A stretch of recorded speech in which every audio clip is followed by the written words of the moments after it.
baseball. Your front row seat to the Astros and Rockets.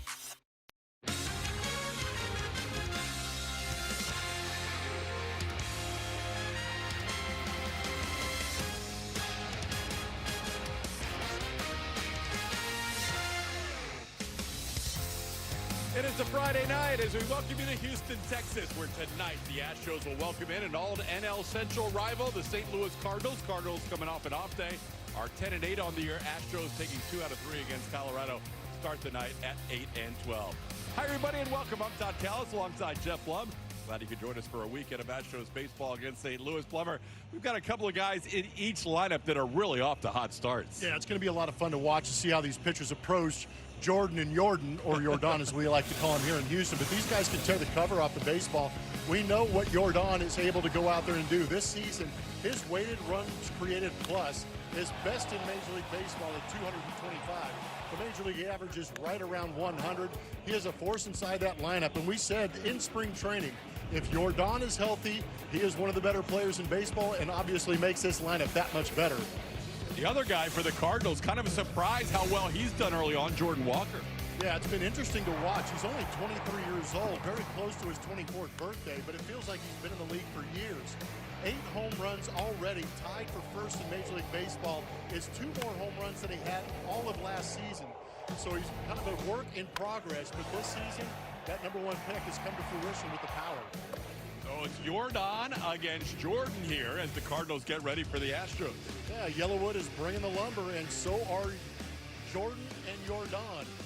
319 to 328. The LPS goes the way of Jordan Alvarez. A lot of the reason is the slug is comparable with Jordan's, but Jordan does a better job of getting on base via the walk, getting pitched around a little bit, but a good comp and going to be some good action in tonight's game. Astros and Cardinals, it'll be Peter Lambert getting his first start ever in a Houston Astros uniform. We'll take a look at those guys' swings throughout the weekend, and when we come back, Julian Morales will be joined by the Astros bench coach and manager of Team Venezuela, the gold medalist himself, Omar Lopez, right around the corner.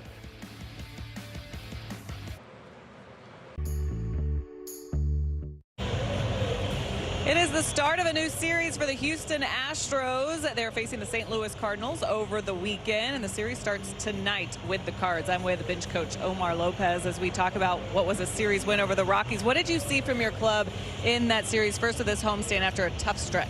You know, it was a new series, you know, after a bad stretch that we had on the road. It was time to reset, you know, and we played a good game, we played good baseball all around, and we were able to win the series. So that's what we're focusing right now, win series and trying to catch up. A new pitcher for you guys tonight on the mound. Can't control all the things that have happened there, but what you can control is what happens behind him. Defense, what have you thought of the defensive play so far? You know, I mean, like last night, we were trying to put a lot of situations offensively to get back in the game, but what kept us in the game was the defense, and if we continue to do that, we want to have a lot of good games. Fun to watch this team hit, too. What does the approach need to be against their starter today? It just, you know, so far, I mean, what we're trying to talk to them is just make sure the offensive part of it stay the same, stay with the plan, do not change it, everything, do not taking the results in consideration to change your plan at the plate, because at some point we want to put all the pieces together to create more wins consistency. Thank you so much for the time. Thank you. All right, good luck to Omar Lopez and the Astros. It's all coming up. Right-hander Peter Lambert is on the mound in Game 1 of the series against the Cardinals. More on today's starter and first pitch next.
10 is presented by Rooms to Go.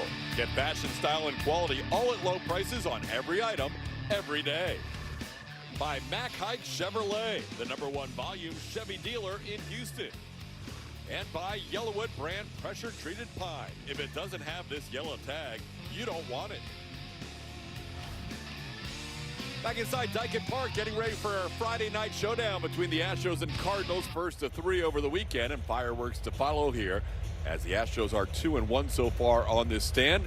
Joe Espada and the Cardinals manager Ali Marmol meeting with the umpires behind home plate, going over the ground rules here at Dyken Park. It's the old NL Central rival, and tonight it'll be the first start of the Astros' career for Peter Lambert. He has not been a starting pitcher for a while, since he was with the Colorado Rockies back in 2024. So you know he's pumped up to get out there in his orange tops with the Astros, as the Astros go to a 4th different starter pitching for the first time this season on the homestand. Yeah, it's kind of crazy to think about. We talked about all the injuries over that road trip, and we head back in here to Houston. They take 2 of 3 from Colorado, yet they're still trying to put together a rotation that will be able to sustain them until some of these injuries heal themselves up and they're able to complete that rotation. But it also creates great opportunities, and Pete Lambert is going to get that opportunity tonight. Pete Lambert is now the 10th starter for the Astros in their first 21 games of the season. There's only been one major league team in the history of the game with more starters in the first 21 games. That's the 1952 Boston Red Sox that were managed then by player manager Lou Boudreau. Well, here are the Cardinals and their lineup. TK mentioning reviving that NL Central rivalry, and stop me if you've heard this, a power-hitting right-handed hitter in the middle of the lineup for the St. Louis Cardinals. This time around, it's going to be Jordan Walker. 319 is his batting average. He's got 49 total bases, and he also brings in an 11-game hitting streak into this matchup of old NL Central foes. Not only will it be the first start in an Astros uniform for Peter Lambert, it will be the final start for him as a 28-year-old. He turns 29 tomorrow, so early happy birthday to Peter. You can see his 3 games and 2 starts at AAA Sugarland. He had struggled against lefties in the major leagues when he was with Colorado, but this year it's been a complete reverse. He has been a reverse split guy, dominating lefties early on. Again, small sample size, 3 outings and 2 starts, but a 138 and a 394 OPS against lefties. And he has 8 strikeouts, twice as many against lefties as he does against righties. We'll see how he attacks this lineup with 5 lefties in there for the Cardinals. How about the Astros starting defense? It's presented by Xfinity. The Astros have Christian Vasquez behind the plate. Astros are 4-2 when Vasquez has started this year. The infield will have Carlos Correa, who continues to toggle between third and short, back at third base today. That means Nick Allen gets the start at shortstop. In the outfield, Joey Loperfido in left, Taylor Trammell in center. He had an assist last night, as did Cam Smith. He'll be back in right. Astros and Cardinals ready to go, as the Cardinals come in having won 2 in a row. The Astros took 2 out of 3 from Colorado and have won 7 of their last 8 games at home. Lambert works from the third base side and gets a swinging strike from J.J. Weatherhold, and we're underway. Weatherhold, part of a very young Cardinals lineup. They're the 2nd youngest offense in all of baseball, behind only the Washington Nationals. Weatherhold is a Rookie of the Year candidate in the NL at age 23. West Virginia University product takes a called strike. It's 0-2 quickly for Peter Lambert. Good heater, good slider, gets you ahead early, 0-2. His last start came on May the 8th of 2024. And in that season where he was used as both a starter and a reliever for the Rockies, his longest outing was 4 innings, and he's never thrown 100 pitches in any outing. So we'll see how long he can go today. He's thrown as many as 77 in his last start for the Space Cowboys. This is the bottom of the zone, 2-2 to Weatherhold. Throws that changeup pretty firm, 90 miles an hour on our UTMD Anderson strike zone. You can see just dipping below the zone, trying to entice the swing and miss.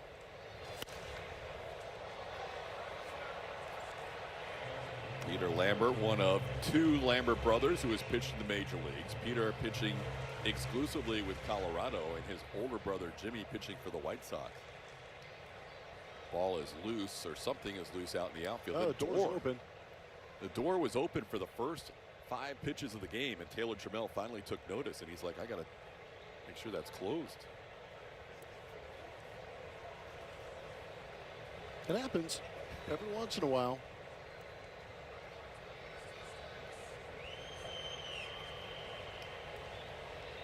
Peter activated today on the Major League roster.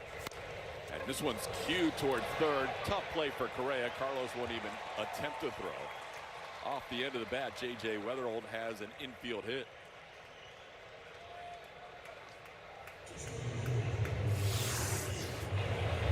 Good pitch by Lambert. It was another changeup.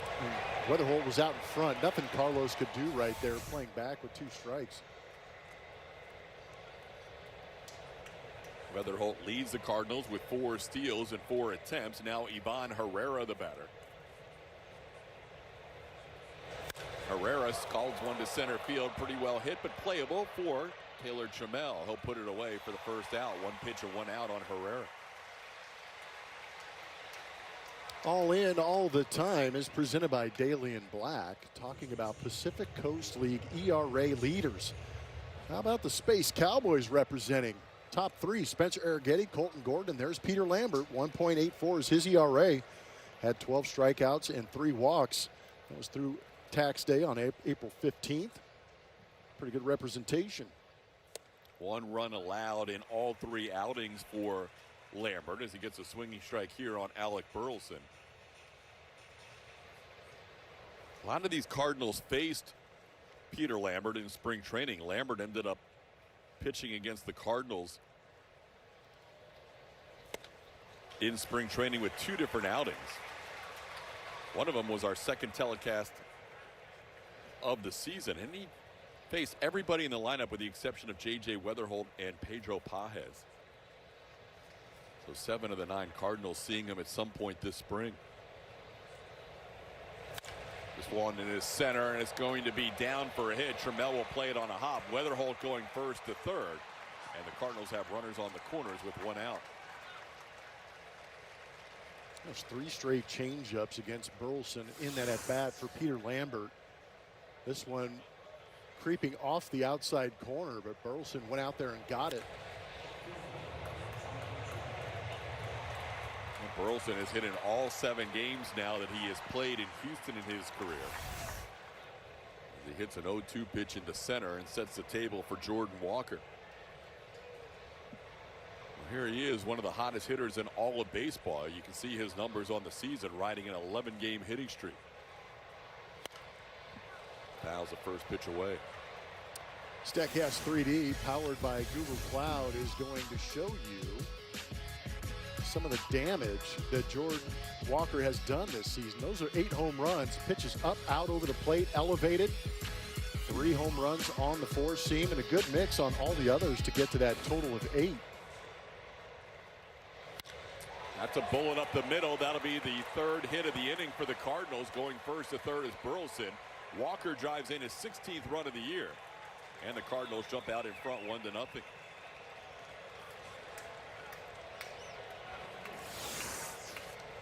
It's an intimidating 6'6" frame. Stays well off the plate. The reason he does that is get those arms extended just like he did on that swing right there. A pretty good pitch to hit. Came in at 97.4, and it left the bat at 114.7. That was one of those that was hit so hard it actually had knuckling action. Yeah, squared up. 114.7. Wow. So Walker now with a 12-game hitting streak and has knocked in 13 runs during that 12-game streak. Here's Nolan Gorman.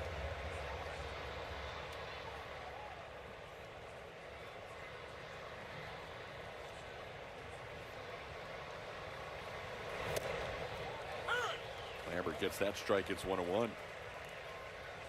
Mentioned Lambert last pitched in the big leagues in 2024. He spent last year pitching in Japan.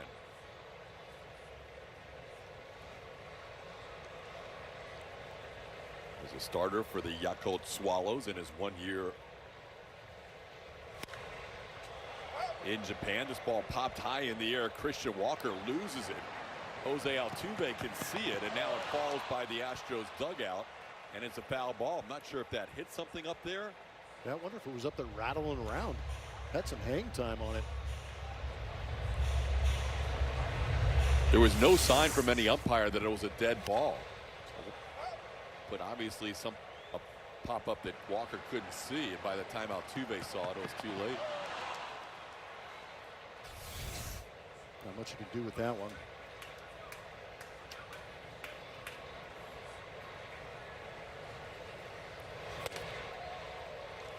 Two and two the count.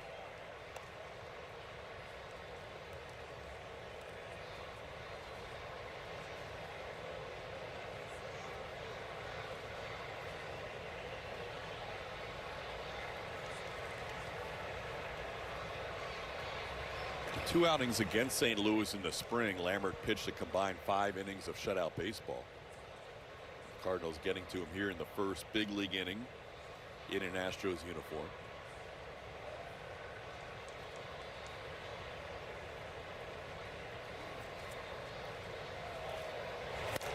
That ball hooked foul. The count stays 2-2. You'd love to see Lambert get a ground ball. Use that defense behind him to get out of this, limit the damage to that one run that's already on the board.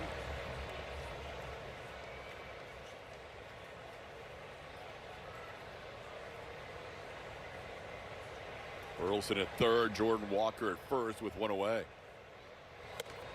Now the count goes full.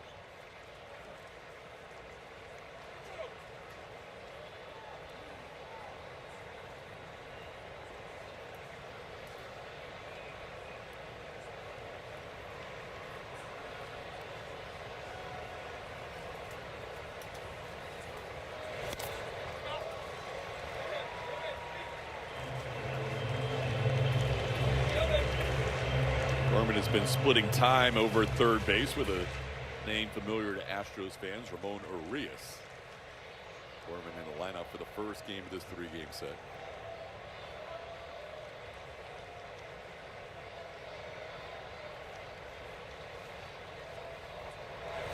Got him. First strikeout of the game for Peter Lambert, and a big second out, keeping runners at first and third. Got the strikeout with the changeup. This one elevated. Gorman couldn't lay off it. Talk about it so often with the elevated fastball. Maybe the elevated changeup. Keep the hitter off balance and out in front. 20 pitches in and gets a meeting at the mound. The infielder is giving him a little breather here before he faces the local kid Mason Wynn. Drafted by the Cardinals out of Kingwood High School, was a star player and pitcher, two-way player with the Mustangs when he was at Kingwood.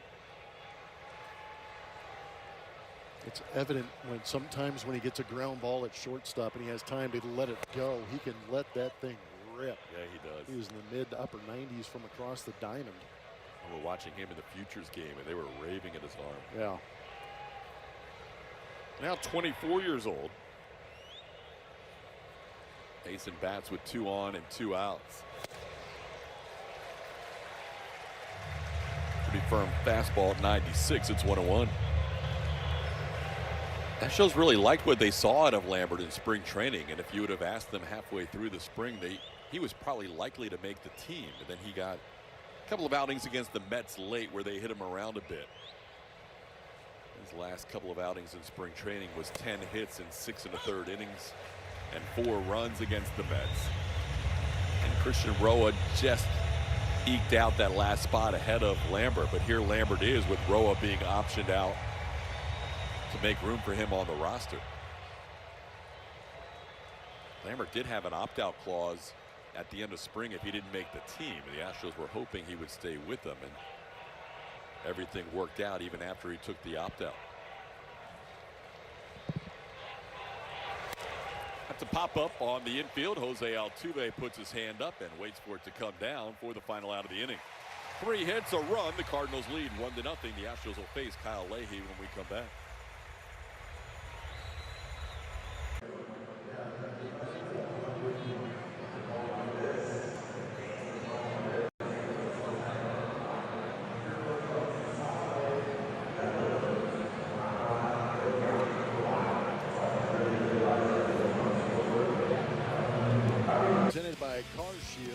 Altuve, and Alvarez at the top.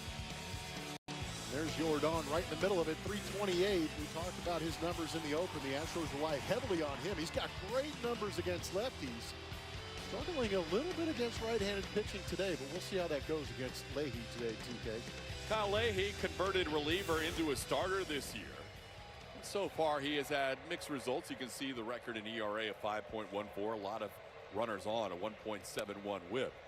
As Jose Altuve leads off and takes a first pitch for a ball, 1-0. Just like the Cardinals faced Peter Lambert in spring training, the Astros faced Kyle Leahy quite a bit into the spring. He had 3 different starts against them this spring as he was making that transition from the bullpen to the starting role. So everybody in this lineup, with the exception of Christian Vasquez, seeing Leahy at least once in those starts. Altuve saw him in 2 of those 3 as he fouls one here. It's 1-2. Altuve facing the Cardinals. That usually means he's going to pick up some base hits. He loves facing St. Louis in his career. He sends this one to left, playable for Nathan Church. He'll come in a few steps and put it away for the first out. Let's check out the usage of Leahy. Statcast 3D powered by Google Cloud is going to show you that. A couple of different fastballs, 4-seamer, 2-seamer, and then he has that sweeper. You can see all of these pitches he's using 10% or more.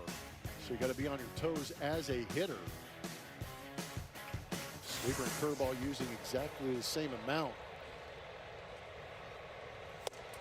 Jordan takes the first pitch fastball for a strike, 0-1.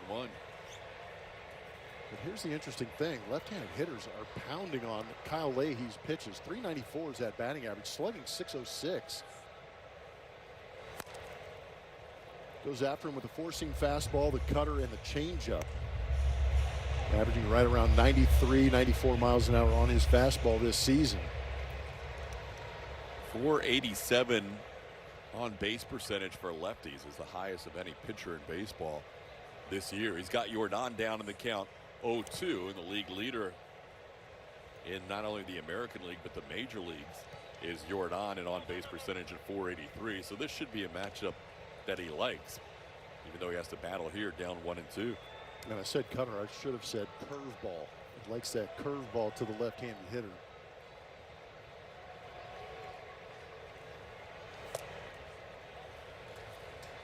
Jordan is 2 for 2 with a home run against Leahy. Both of his hits have come on that changeup. That last changeup missed off the plate.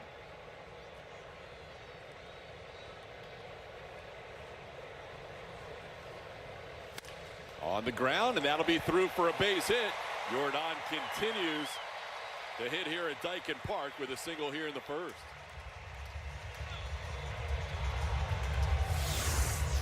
Well, maybe tonight will help him elevate some of those numbers against right-handed pitching. That was a really good pitch to hit. I think both the Astros and the Cardinals are lucky with the pitches that they've given to Jordan and Jordan are just base hits up the middle. There's some pitches left up out over the plate. That was a 4-seamer basically down the middle. Last 31 at bats for Jordan at home. He has 15 hits now. Correa almost is hit by a pitch as he takes one inside for ball 1.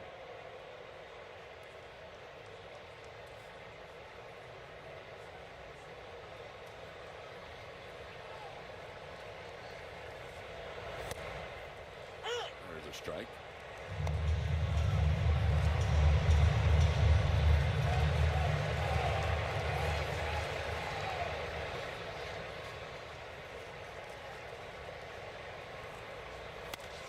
A little pop up, and the first baseman Burleson makes a great attempt. What a try by Alec.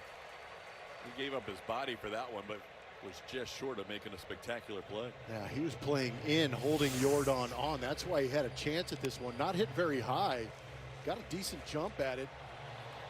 And it looked like he might have had a shot. He gave everything he had on our matches from Supermo. Might have tipped off the glove even. It's never easy diving or sliding onto the warning tracks. It's always firm. It's a little wake-up call in the first inning. So I'm stretching that neck out. That one down 2-2. Correa's career numbers against the Cardinals. They have pitched him tough through the years. But one swing that Carlos will always remember against St. Louis came July 27th of 2019 when he hit his first career grand slam against the Cardinals and Michael Wacha. It was his only home run of his career against the Cardinals and 4 of his 5 RBIs against St. Louis and 49 career bats. Carlos now up to 3 grand slams. That was his first and only one as an Astro, the other 2 with the Twins. Carlos has gone from down in the count to a full count here. And that'll be a called third strike as Leahy picks up his first strikeout. That's his first strikeout of the season with the fastball. I have the same note written on my scorecard, TK. The 7 previous strikeouts were all with non-fastballs. He's the last major league pitcher with at least 5 innings to not have a strikeout with a fastball at least once. This is a Cardinals staff in general that's not going to strike out a lot of hitters. 111 strikeouts as a team is by far the lowest in the major leagues. And this is a revamped roster compared to the last couple of years too for the Cardinals. Pitch to Walker is close but called a ball. It's 1-0. Christian starts the night with a .946 OPS, good for 8th best in the American League.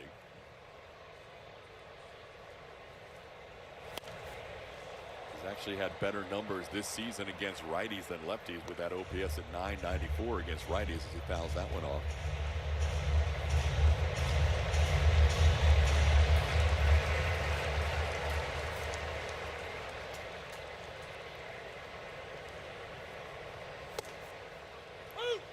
It's a called strike there. And it's 1-2 on Walker. We mentioned not having a strikeout with a fastball. Only 4 whiffs on the 48 fastball swings so far this year. Wow. He gets good extension too. It's kind of surprising. Figured he'd fool a couple of hitters along the way. Goes back to a breaking ball. The sweeper gets Walker there to end the inning. 2 strikeouts to end the first, and the Astros trail after 1-0.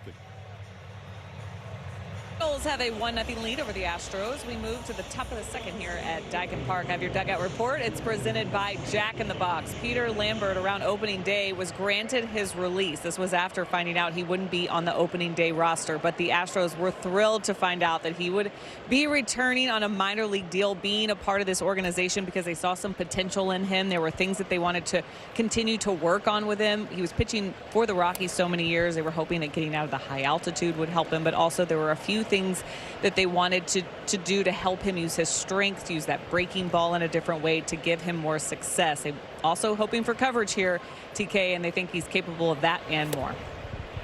All right, we are finding out about Peter Lambert here in his first season with the Astros, now getting a start in game number 21. Gets a 1-1 count on Nathan Church. Lambert actually faced the Cardinals all the way back in 2019 when he was a 22-year-old rookie. Now facing them for the second time almost 7 years later. Counts 2-1 on Church.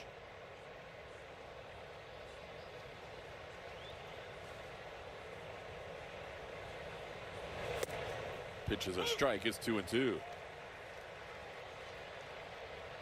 Lambert allowed 3 singles in the first inning. Had to throw 24 pitches in that inning.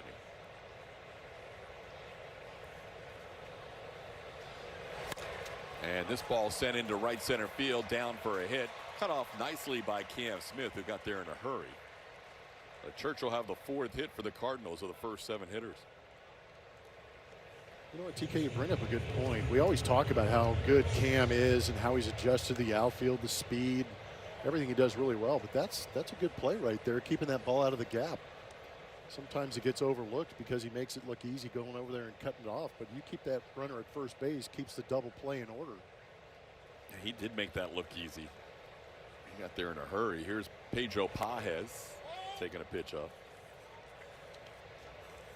Cam continues to impress in every facet of his game. That's just a little bit better than we saw last year. But those plays like that, those are the little things that, you know, don't show up on scorecards, back of your baseball card, things like that. But The 8 other guys and the 25 other guys in the dugout. I mean, everybody know, they're like, thank you for picking me up and keeping that guy at first. But that's just the little baseball nugget right there that shows that he's working on every aspect of his game. And that's what you kind of like to see from young players. He finished top 3 in the Gold Glove voting last year, finalist in right field. And you could easily see him winning a Gold Glove this year or in the near future. This ball grounded to third. There you talked about setting up the double play. The Astros go around the horn. Correa to Altuve to Walker as Pedro Pajes hits into a twin killing. Well, you really like it as a broadcaster when you talk about guys doing great things and then exactly what you're talking about happens. The infield defense for the Astros is phenomenal, and they go around the horn to turn that double play for Lambert. Good team defense. So now 2 outs, base is cleared for Victor Scott II. He takes a first pitch fastball for cutter rather for a strike 0-1.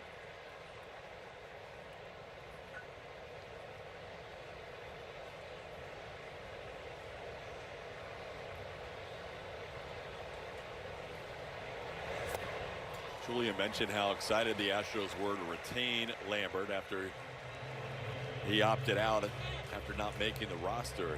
He was a guy that a lot of people, Joe Espada included, were talking about early in the spring. There's always 1 or 2 guys that not necessarily on your radar coming out of the offseason, but Lambert fit that bill as he gets a ground ball here to Altuve, and he'll face the minimum in the second as Altuve makes the play to get Victor Scott II. Good bounce back inning for Lambert. 1 hit, nobody left on base.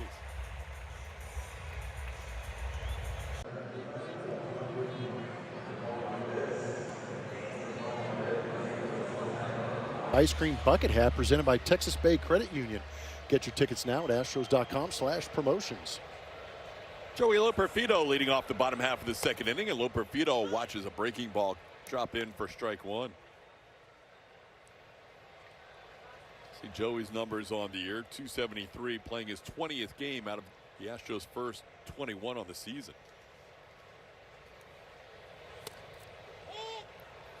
Missed by much. 1-1. Home plate umpire is also the crew chief. That is Alfonso Marquez calling balls and strikes tonight.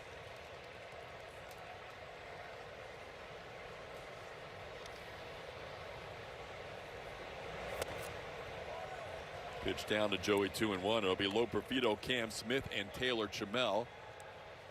3 outfielders hitting here against Kyle Leahy.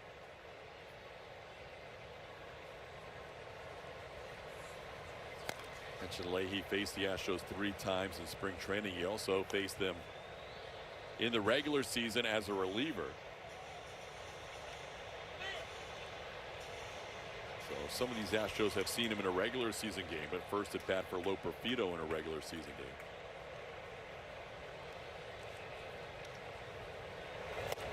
That'll be a called third strike. So after not having any strikeouts with his fastball coming into tonight, he has 2 tonight. Julia. What's on Tap is presented by Lawnmower Blonde. Cam Smith coming up here, who's been hitting the ball hard. Good velo, launch angles, ends up on this list when it comes to highest in American League barrels per plate appearance, and he's been doing it all year. Joe Espada said today the growth is good. He's on his way to becoming a star. Cam told me he feels like he's competing more with his at-bats, not afraid of failing. Goes after the first one and grounds it on 2. Hops to Nolan Gorman, who makes the play. And there's 2 outs. Well, that's the other part of the maturation process, right? Is you're learning your first year. Now he feels more comfortable, and not being afraid to fail is a big part of it. That is a big part of it, because if you're tentative in some of these at-bats, you're going to get down in the count, maybe swing at pitches that you typically wouldn't, trying to fight off the strikeout, make some soft contact. But I like that he's made the adjustments and kind of carried spring training into the regular season, and he has gotten a lot better at some of those at-bats. That's why the barrels are improving too. We're getting to see the full package here in the first month. He had that 113 pitch at bat where he ended up knocking in a couple of runs. It's huge. Taylor Chamel gets his first at bat of the night. Chamel playing his 7th game since being brought up from AAA Sugarland. Came up the same day Jake Myers went on the injured list. Mostly in everyday center fielder or close to it since coming up to the big leagues. He's got a 2-1 count here.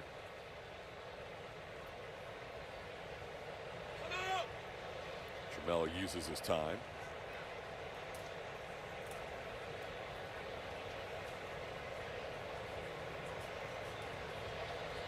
Astros lone hit from Yordan Alvarez. Kyle Leahy, in his 4th start this season and his 5th in his career, after his first 97 appearances were all out of the pen. He's made some comments publicly. I was having a tough time adjusting in between starts. 3-1 pitch is just foul. It's a whole new world. Yeah, when you got that much downtime, he mentioned that he had to be ready basically to pitch every day out of the bullpen. So a little bit different routine.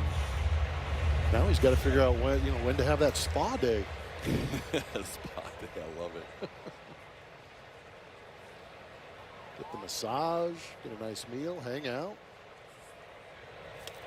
Swing and a miss as Trammell will trot to first. Throw made by Pages in time. That'll be a 1-2-3 inning for Kyle Leahy. So Leahy, who'd only struck out 7 in his first 3 starts, has 4 tonight.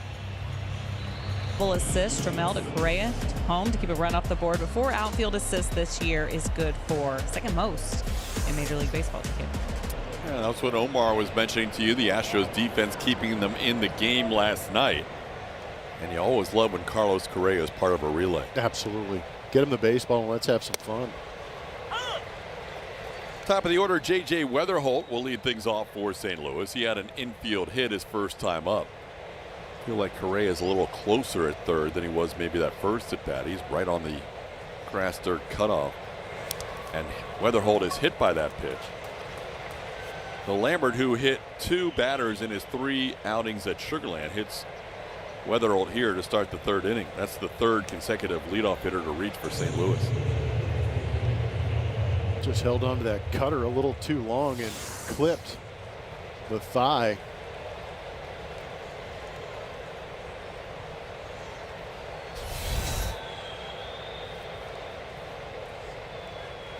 Now Ivan Herrera, who flied out on the first pitch he saw, tried to check his swing but accidentally fouls it off. It's 0-1. Mention all the comps with Jordan Walker's numbers to Yordan Alvarez. Herrera is tied with Yordan for 18 walks on the season. Those guys pacing the way in that category. Yeah, in this ball game, he's offered at the first 2 pitches he's seen. Yeah. Baseball's crazy. I know. I was thinking that same thing. This one he lets go for ball 1.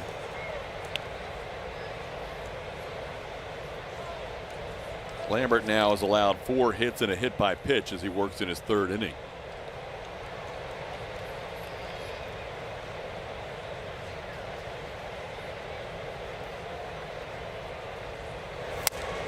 We have mentioned it at various points during the last 4 games, but it bears repeating. It's an opportunity for Lambert and others to really show what they have and get an opportunity at the big league level. You assume the Astros will run it back with these guys for at least one more turn here, as they don't have another off day until after the Guardian series. And now Lambert hits his 2nd batter of the inning. He hit Weatherholt on a 0-1 pitch, and he hits Herrera on a 2-1 pitch. Back-to-back hit by pitches to start the 3rd. That was a 2-seamer that ran up and in. Mattress from Supermo is going to show you exactly where it gets him in that left shoulder, maybe left tricep. 2-seamer running well up and in. But I'm with you, TK. We don't know how long they'll stick with 6 guys in the rotation. You want to make a bid to be able to stay in that rotation and not be taken out if and when the Astros do get to that 5-man portion with some days off, hopefully coming up in the near future. The 3rd inning was kind of where things went awry yesterday for Ryan Weiss when he walked 3 batters to start that inning. Ryan worked through that, only allowing 1 run, and then a hanging slider was hit out the next inning for the 2nd run he allowed. But now Lambert hitting the first 2 batters of the 3rd inning. And he's 2-0 on Alec Burleson, who singled into right field his first time up. But you've got some traffic out there, and you've got Jordan Walker looming on deck.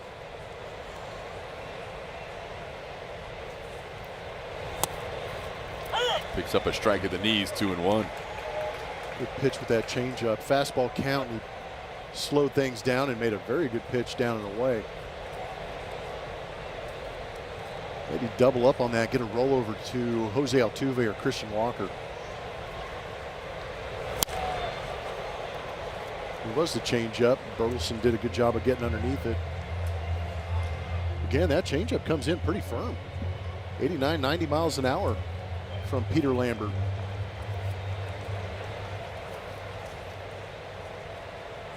It was an 0-2 changeup that had a little more of the plate that maybe he wanted, that Burleson was able to stay with and single into right center his last time up.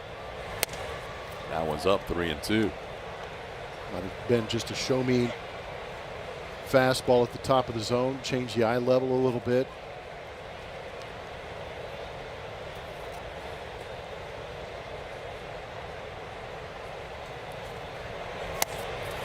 That's wide, so that'll be a walk followed by, preceded by back-to-back hit by pitches to load the bases.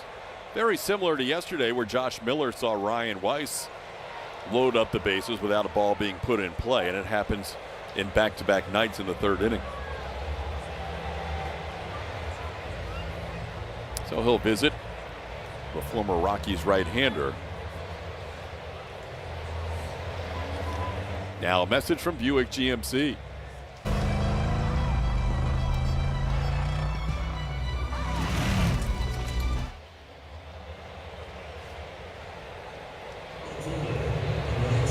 Lambert now faces the guy that has, in the middle of a 12-game hitting streak with an RBI single his first time up, scalded a ball at 114.7 for the only run of the game. Now Jordan Walker bats with the bases loaded and nobody out.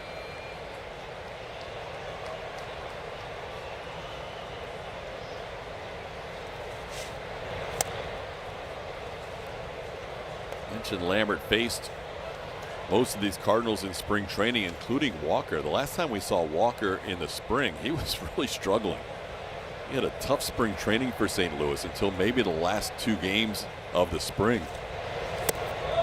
But it is quickly translated into the biggest offensive output he's ever seen in his career. Now he's got a 2-0 count with nowhere to go here. Lambert in some trouble, and his 50th pitch about to be made.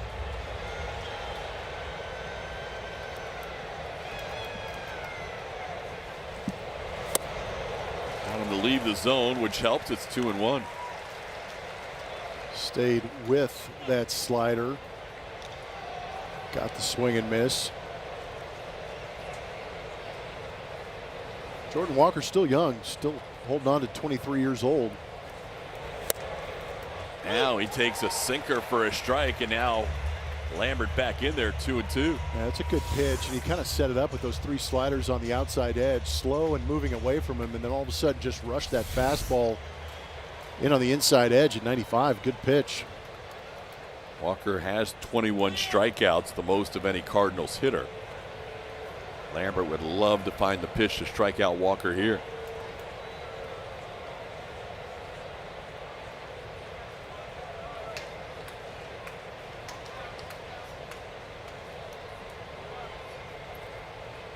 Got him. Big out for the first out. Bases still remain loaded, but that's a big out to get Walker. Yeah, considering how well Walker is going, that's a huge out. Just powered a fastball right by him. Wanted it on that inside edge.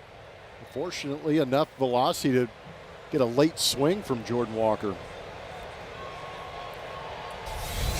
Now Nolan Gorman, who struck out his first time up, the other strikeout for Lambert in this game. He goes after a first pitch changeup and misses 0-1.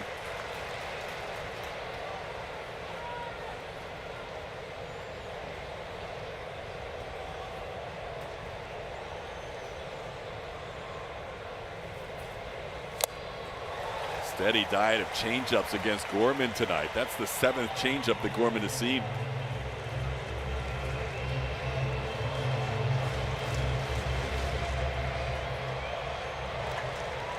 So you think they're staying soft on him?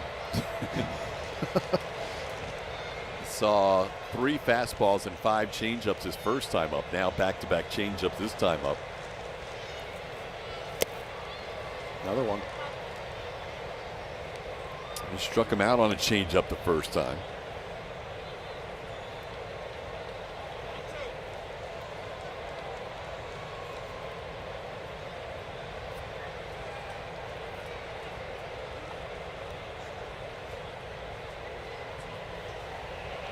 Got him. After all those changeups, Plummer, he went to the fastball for the back-to-back strikeouts to keep the bases loaded. Might have had him set up that changeup from the previous at-bat, but right here just rushes the fastball way above the zone to get that chase. Good job by Lambert.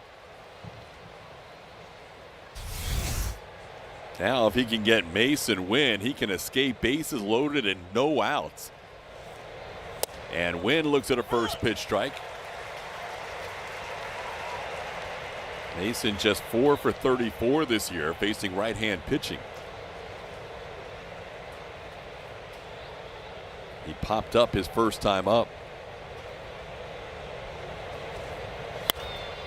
And Lambert ahead of the count, 0-2.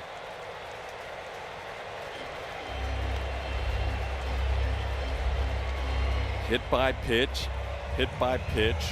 walk, strikeout. Now 0-2 on Wynn.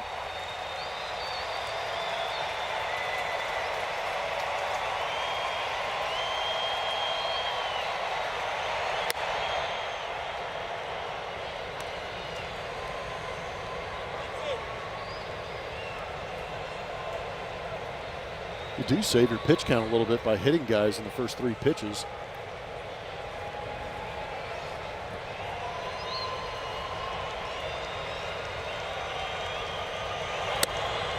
Last 2 have been a little bit too far up in the zone for Wynn to even consider. Yeah, not tantalizing enough. That one that he threw to Gorman was a good spot, maybe just a couple inches above that zone. But maybe trying to set up some spin at the bottom. Oh. Those last 3 have not been close after getting ahead 0-2, and now he'll have to make a pitch at 3-2 with everybody off with 2 outs. There's going to be a lot of movement as that curveball goes behind the head of Mason Wynn. Weatherholt will leave third. Herrera will leave second. Burleson will leave first with a full count and 2 outs. Lambert making his 27th pitch of the inning.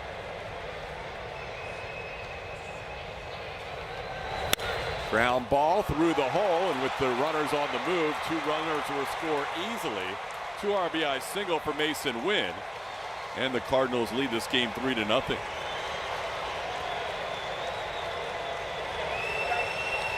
That's where it was a case of Lambert getting ahead of the count and not able to make that pitch 0-2, 1-2, or 2-2. And had to keep that cutter on the plate. Mason Wynn took advantage of it. But you're right, you get ahead early, 0-2, you'd like to find one of those next 3 pitches to put that hitter away.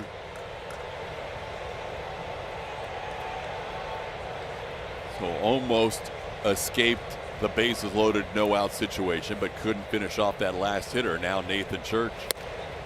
There's a first pitch strike, 0-1.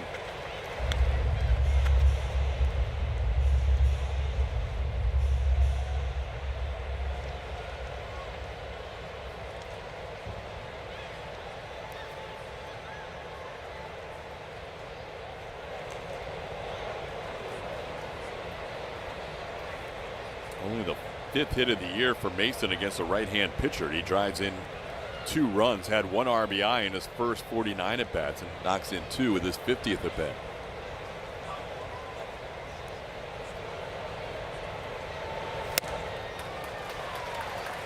Church down to the count here, 0-2.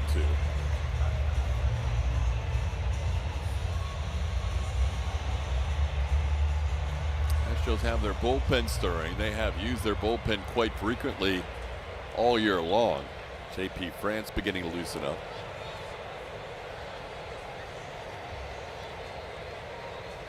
Last night, Ryan Weiss went 3 2/3 innings, and the Astros had to get the bullpen up as early as the 3rd in last night's game as well. Another 0-2 count with 2 outs. Much better pitch than he threw to win 0-2, but it does not induce a swing. It's 1-2.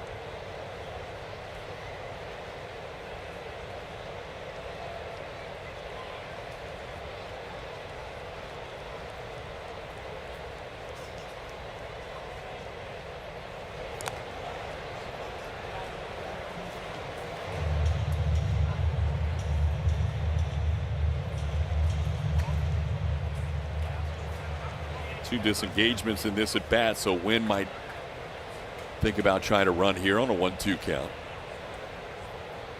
He goes. The pitch is swung on and missed, and Vasquez doesn't need to throw because that's a strikeout to end the inning. Lambert ends up with 3 strikeouts, gives up a couple of runs on a 2-out single. It's now a 3-0 Cardinals lead. Astros will have Jose Altuve batting third next inning. Vasquez, Allen before him.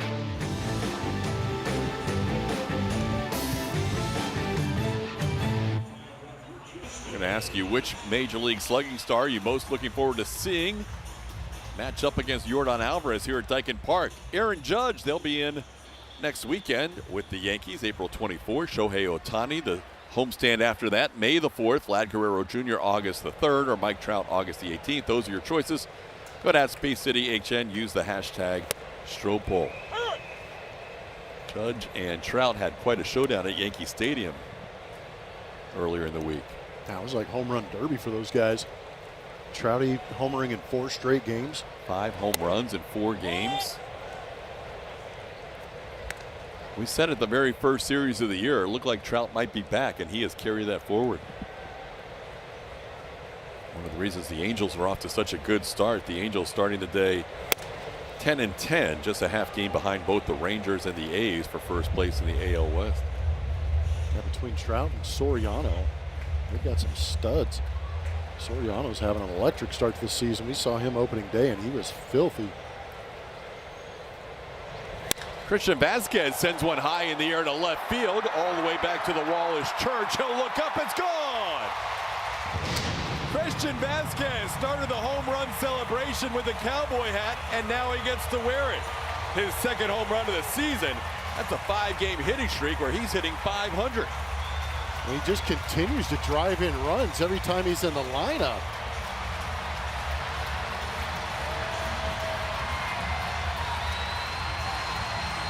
Oh, he can't wait to put that hat on. Jordan Ward first, and now the guy who made the purchase wears it second. There it is.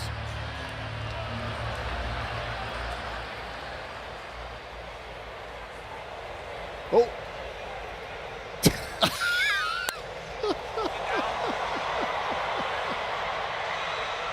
Was that for Julia? Oh, the swing was beautiful, just like the dance was. 93 up and in, and Vasquez got a hold of it. That was just the tailgate party hitting it into the Crawford box. The party happened in the dugout. Was that for you, Julia? I don't know. I got it, though. We all got it. Do you have video? That just got better and better as it came down the dugout, too. Video or picture? But, well, I have video. We've got some great photographers over here that were losing it, too. So That was outstanding. Got some gold. Check Astros Social in a second. Here we go. Replay. The bounce and then the finish.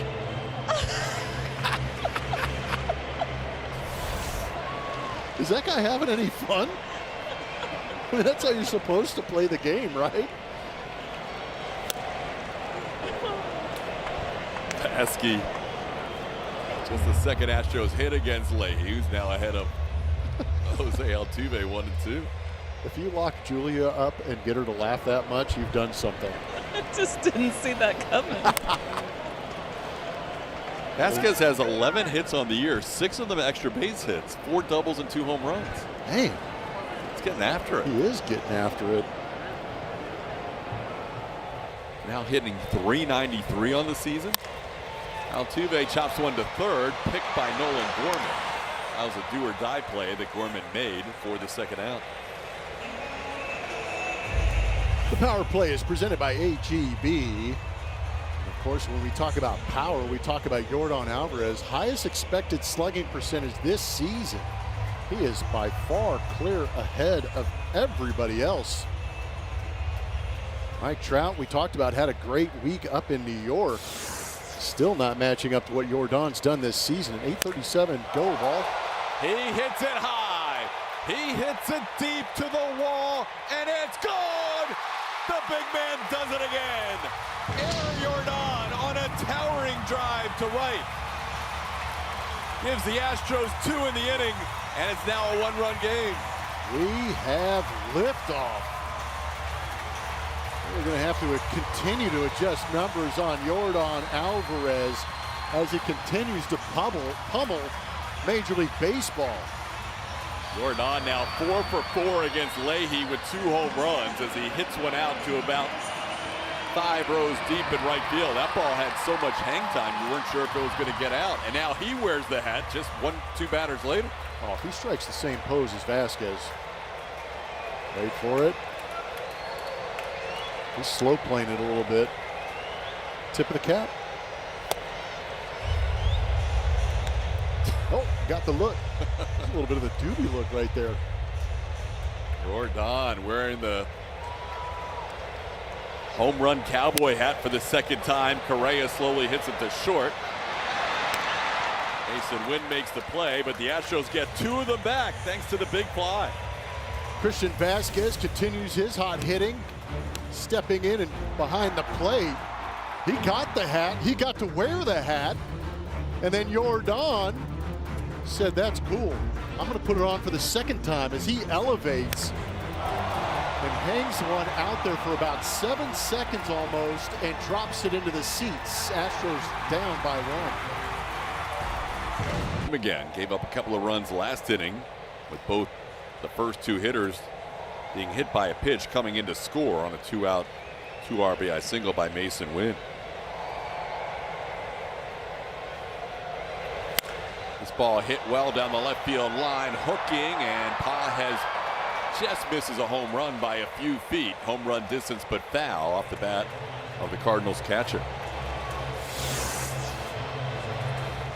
Slider backed up, and Pages put a charge into it. Fortunately, hooked it.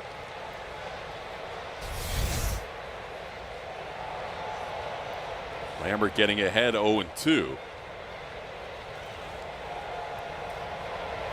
And this ball hit hard down the left field line. That one stays fair and goes to the wall. Pages bids for second. Loperfido's throw is spiked into the ground. Somebody needs to get it. Nobody's able to get there. And that'll be an error on the spike throw to allow Pages to go all the way to third.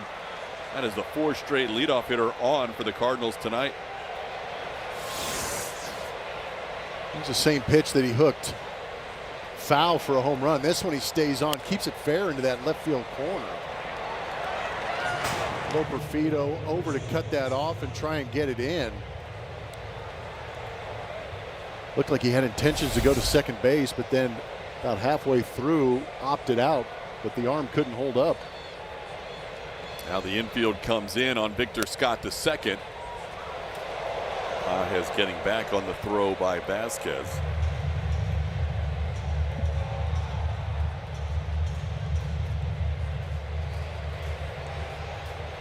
There's now 6 Cardinals hits. They've also been hit by 2 pitches and drawn a walk.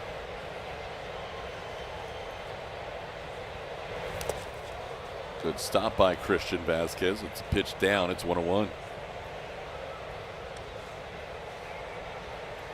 31 pitches last inning for Lambert. He's now over 70 pitches in the game. His high total in the minor league, 77.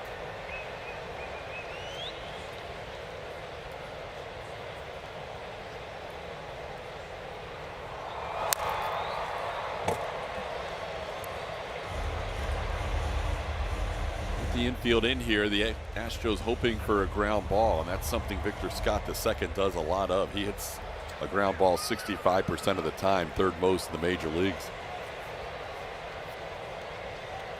Took the strikeout as well.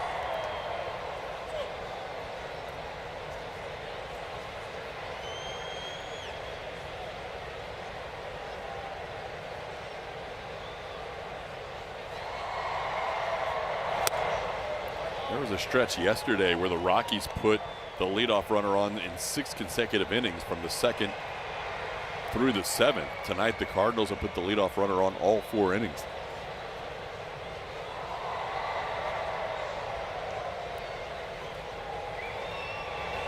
So that's 10 of the last 12 innings with the leadoff hitter on, and now it's a full count on Victor Scott.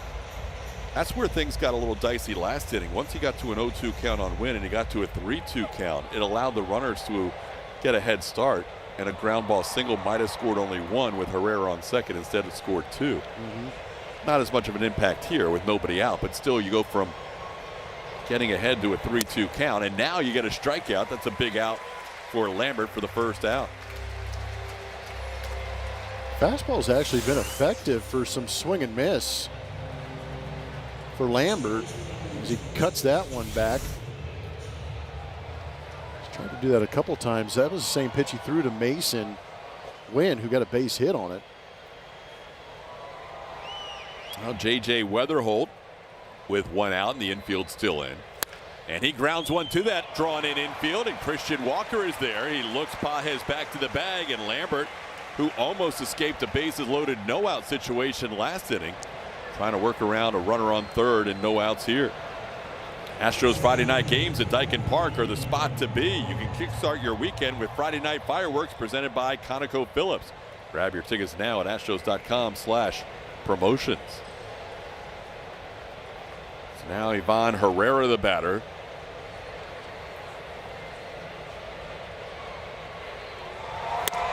Herrera takes a strike on the inside corner. He thought about a challenge, elects not to, and it's 0-1. Herrera has been the best challenging hitter in the major leagues this year. He's 5 overturns out of 6 tries. Explains all the walks, knows that zone pretty good. Would he have won that one? Nope. He would have lost. That ball's rocketed into left center field for a base hit. So a 2-out single here for Herrera scores the 4th run of the game. Herrera driving in his 8th run of the year as Pages crosses the plate.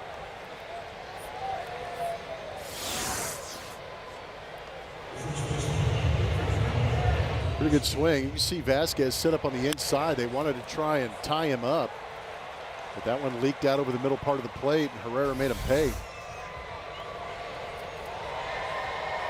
No bullpen action going for the Astros here as Lambert approaches 80 pitches in this start. Here's Alec Burleson. Burleson with a foul tip, 0-1.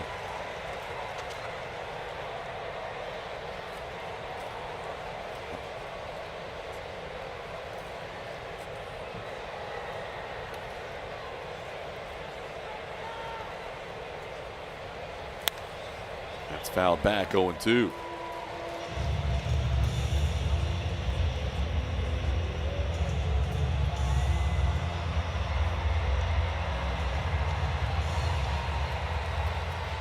Burleson has singled and drawn a walk tonight.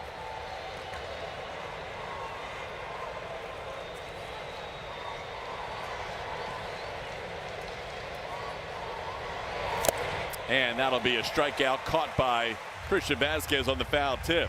A couple of hits and error in the mix, and the Cardinals get a run back. It's now 4-2 St. Louis.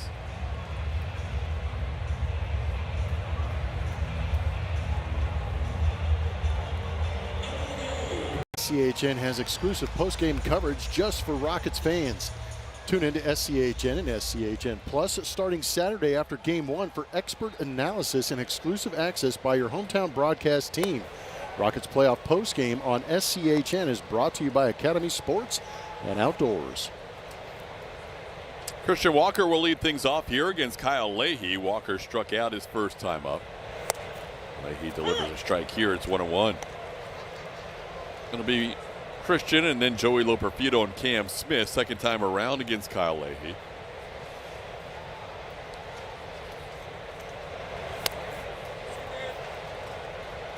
Went too far. It's 1-2. Leahy so far in 3 innings has allowed 3 hits, 2 of them home runs. Christian Vasquez and Yordan Alvarez with home runs. He had only allowed 1 home run in his first 3 starts combined this season.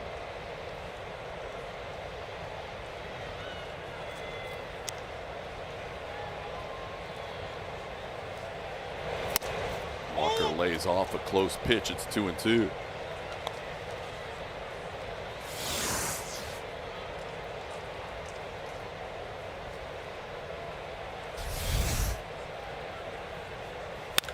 On the ground, knocked down by Burleson, stays with it and flips it to Leahy, who missed the bag, and Christian Walker is going to reach.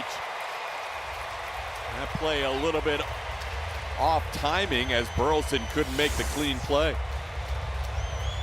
Now this one poked at him, but kind of got stiff, a little firm with those hands as he tried to smother that ground ball. Had to recover, but Leahy just late finding the bag. They are going to challenge this, are the Cardinals. St. Louis is found in a safe call at first base. Looked like he may have recovered in time to get his foot down ahead of Christian Walker. This may work to the Cardinals' advantage on the challenge. We'll take another look. I'm feeling a mosaic coming on, TK. Oh, that heel. Did the toe get on at the same time? It's close. That's really close.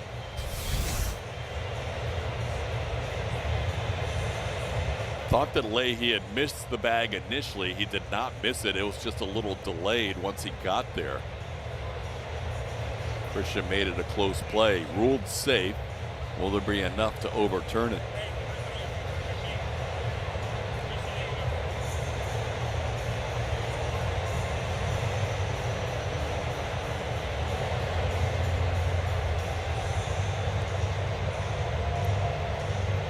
Call was made by Willie Traynor, the first base umpire. You see Alfonso Marquez listening into New York. This is going to be a tough call either way. It's very, very close. Yeah, it is close. Much closer with that second replay from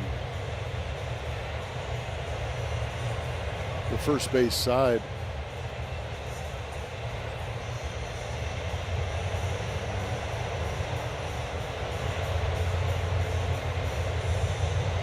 Pretty good holding pattern. What do you think, TK? What are you calling it? I want to get another look.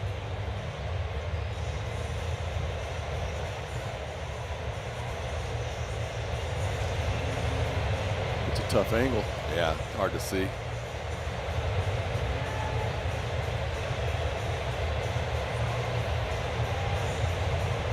Here we go. It's just, wow. Is that toe down? They've got to, that's the key. Do they know if the toe's down for Leahy? It's really, really close. This is a coin flip, Lumber. I'm going to go stands. After review, the call stands. The runner is safe. Good call, TK. Took me a while to get to the conclusion, but it was just too close, right? It was way too close. That was the only thing for me. It just wasn't enough separation between either of those shots to really kind of say it was going to lean either way. If it was called safe, or if he's called out, he would have been out. Yeah, if he's called safe, he's going to be safe. Yep. Oliver Marmol not happy, but I think they got it right. Ultimately, here's Joey Loperfido. I'm going to call that an error on Alec Burleson to allow Walker to reach. Joey goes after that pitch in the dirt. Too far. It's 0-1.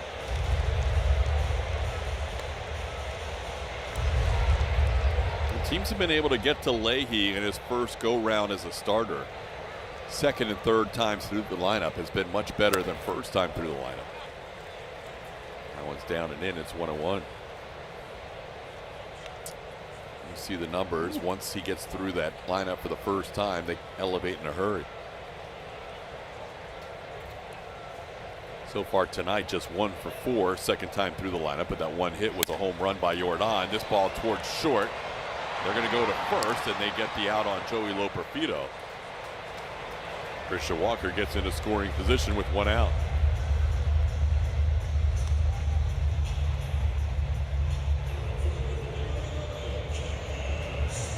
So now Cam Smith, who grounded out his first time up.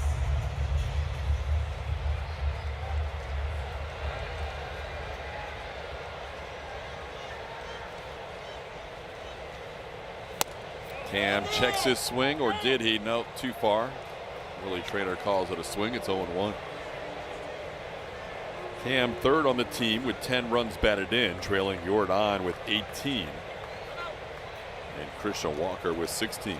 Jordan now up to 19 actually with his home run earlier.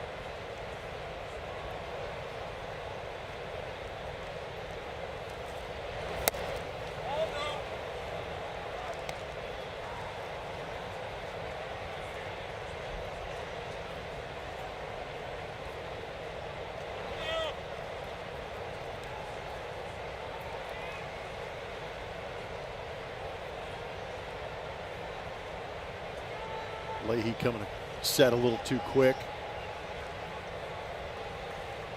Oh, that was a fastball I was hoping he would get.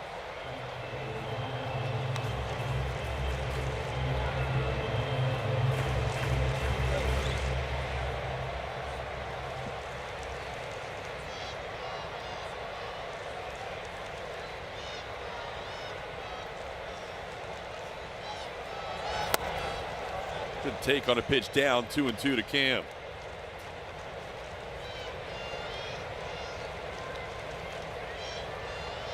Both the Astros runs coming on home runs. As Cam fights one off just above the Astros dugout, stays 2-2. Cardinals had the day off yesterday in Houston. Astros playing game number 8 of 13 in 13 days. Houston is challenging the call of no catcher's interference. Astros think that Cam may have hit the glove of Pedro Pajes. That's going to be a challenge here on a review of possible catcher's interference. So New York will be busy again in this inning.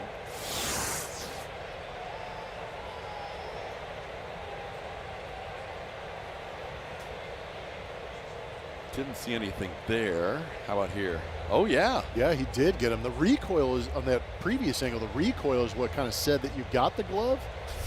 But they're very definitive for me that he did get the glove. That'll be the second error of the inning charged to the Cardinals if this gets overturned to a catcher's interference error on the catcher. That'll put 2 runners aboard with 1 out. Second angle looked pretty clear. Yeah, it did. Cam's not convinced. He's just standing there, being very polite, waiting. Well, I mean, Cam likes his swing. I don't remember Cam getting a catcher's interference before. I'm sure he might have in his rookie season, but I don't recall. No, he did not, according to Phil Boudreau. We got new toys, TK. You like that one? Yeah, what do you have? Let's go with the circle spotlight. Where you got? Oh, hey now. They're looking for clear and convincing evidence that Cam hit the glove. I thought that second angle we had was perfect. Yeah. Got about 12 guys around the screen in there. Let's see again, and I feel like this is pretty good evidence. Yeah, watch the fingers of the catcher's mitt, right? After review, the call is overturned. This catcher's interference. The batter will place at first base. Runner will remain at second base. Keeping the replay center busy in New York. Astros getting both calls going their way. So second error of the inning, putting runners on first and second with 1 out. The reason Joe Espada has 3 lefties in his lineup tonight is the numbers against Kyle Leahy very skewed, with left-handers at 1,096 OPS against him this year to 467 for righties. See if Taylor Trammell can come through here as he takes a pitch off the plate for ball 1. Is it bad that I think of every time we are in Houston and we send a call to New York, I think about that Seinfeld episode with George Costanza talking to the Houston Astros front office. I can't repeat what they said, but right, it's highly entertaining. And I think about that's the conversation in the headsets.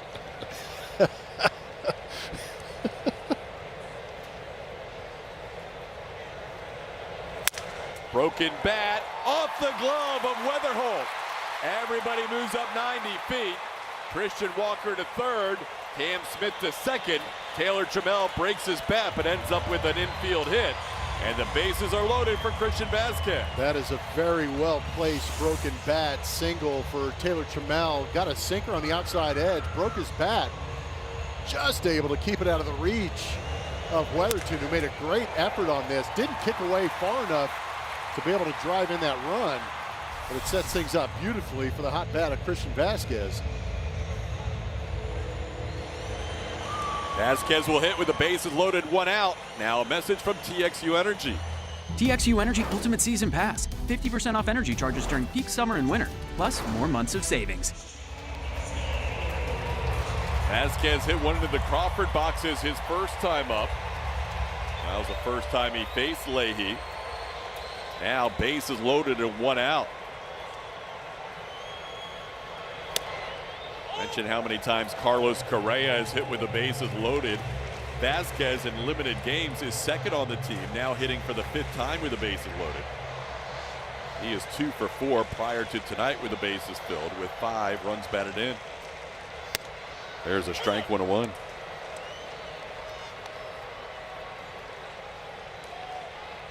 Two errors and a ball that just eluded J.J. Weatherholt, and the Astros have the bases filled with 1 away.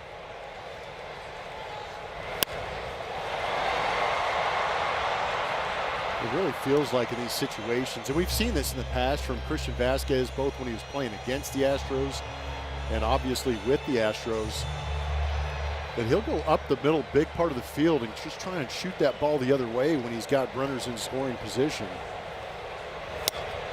Called, 3rd strike. Vasquez is going to challenge. It's either going to be the 2nd out of the inning, Batter's challenging to call strike, or a 2-2 count. Vasquez felt like that pitch did not clip the outside corner. And it actually didn't. It did clip the top of the zone. call is overturned. It is a strike. Houston has 1 challenge remaining. Leahy gets a big strikeout on that top of the zone strikeout. That's only his 3rd strikeout of the 2nd or 3rd time through the lineup this season. Isaac Paredes is going to come out of the dugout and pinch hit here for Nick Allen. Allen flied out to left his first time up, and Joe Espada sees this as the big spot for Paredes here with the bases loaded in a 2-run game. It's Paredes' first plate appearance this year with the bases loaded.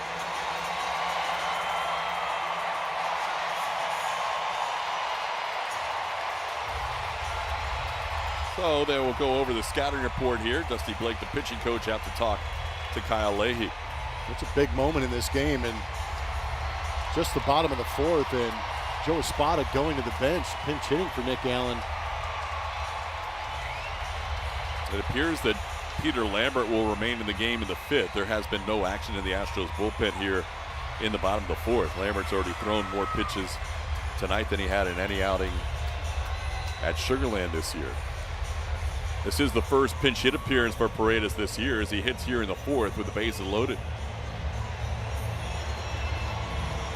There you see his career numbers, a couple of grand slams, 12 hits and 48 at bats with the bases filled.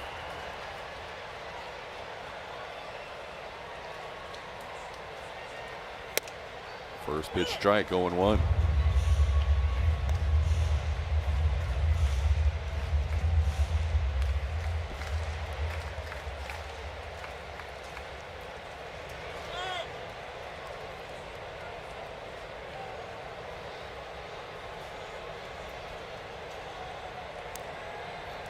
Walker on 3rd, Smith on 2nd, Trammell on 1st with 2 outs. Good stop by Pages on a pitch in the dirt. It's 1-1.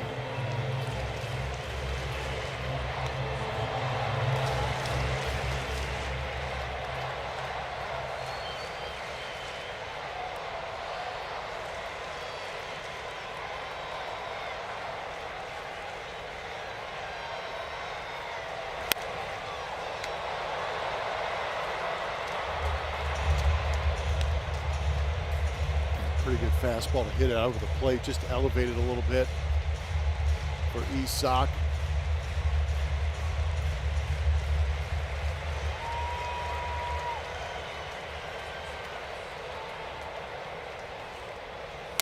Caught him, So Leahy strikes out the last 2 of the inning to strand the bases loaded, getting the pinch hitter Isaac Paredes for the final out. We head to the 5th inning.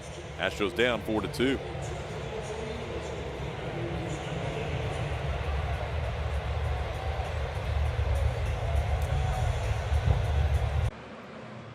Jen is presented by Champion Energy. Switch to Champion Energy for no surprise charges and no hidden fees. Champion, it's time for some new energy.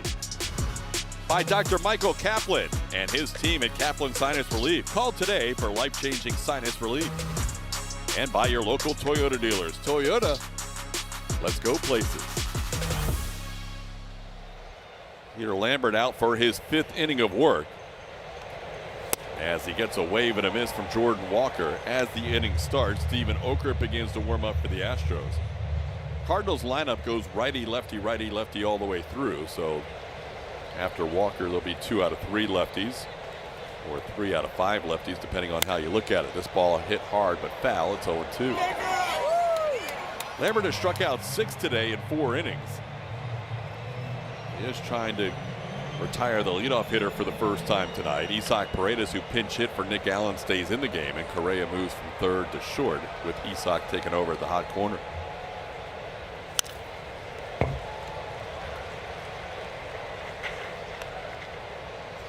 Lambert started the inning with 81 pitches, so they'll keep a very close eye on him here in the 5th inning.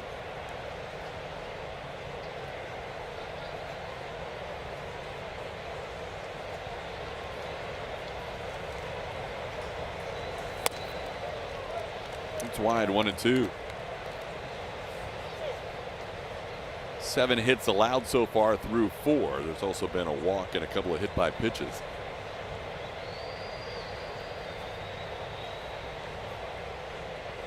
And he got him. Lambert picks up his 7th strikeout, and the leadoff hitter retired for the first time tonight.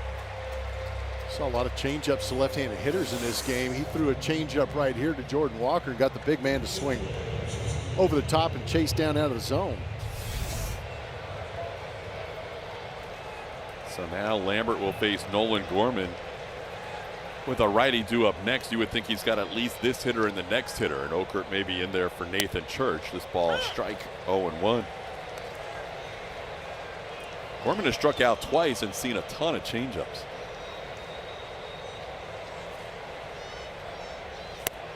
There's another one, 0-2. Lambert's career high is 9 strikeouts. He set that all the way back in 2019 when he was a 22-year-old rookie for the Rockies. About to turn 29 tomorrow.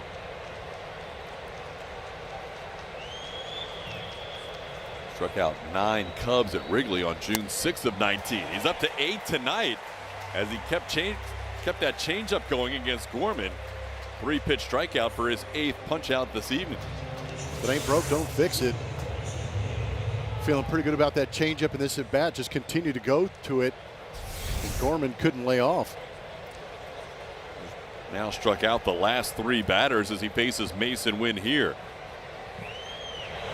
Wynn hits the ball sharply, but Correa's there. He gobbles it up, and a good finish to this game for Peter Lambert. A 1-2-3 5th, his best inning of his outing, striking out 2 along the way.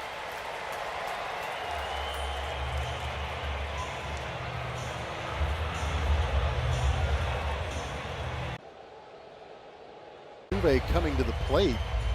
Highest career batting average versus Cardinals. Guess who's on there? A couple of black and white photos. Jose Altuve hitting .365 behind lefty O'Doul, who hit the Cardinals at .409. Taking a big swing at that first pitch curveball. Good to see Ellis Burks, a very good right-handed hitter. Roger Hornsby on there. Good old Bernie Nice. Minimum of 150 at bats. Altuve, elite company against the St. Louis Cardinals. Altuve hitting better against St. Louis than any other team in his career with that .365 average. But he's down in the count here, 0-2. Leahy able to strike out the last 2 batters of the 4th inning, preserving a 4-2 lead and straining the bases loaded for the Cardinals.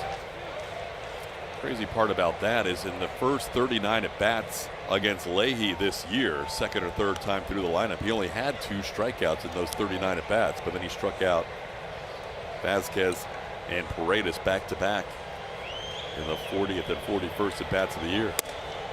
Now up top to Altuve, it's 2-2.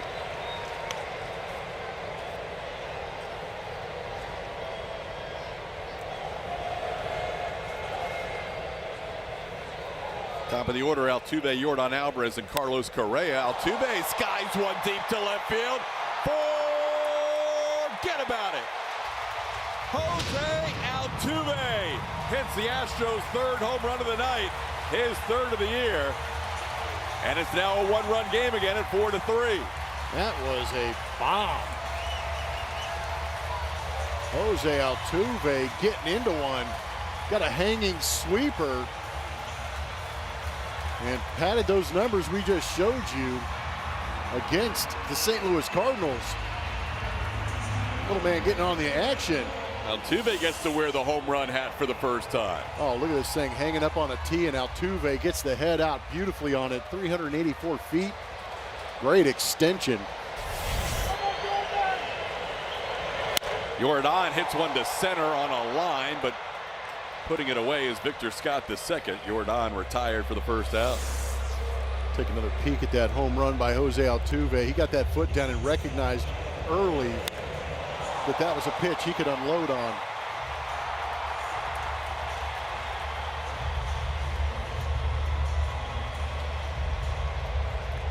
By the community leaderboards, Altuve wears the home run hat for the first time. Correa taking a strike.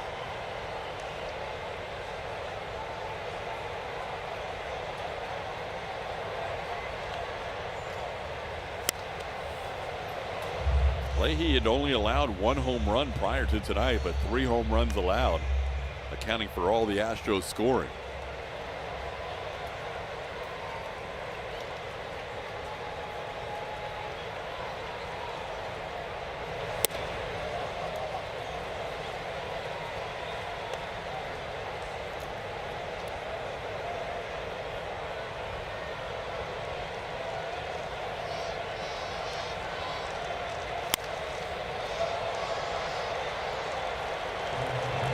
Stephen Oker continues to warm up in the Astros bullpen. He'll be the new pitcher for Houston in the 6th.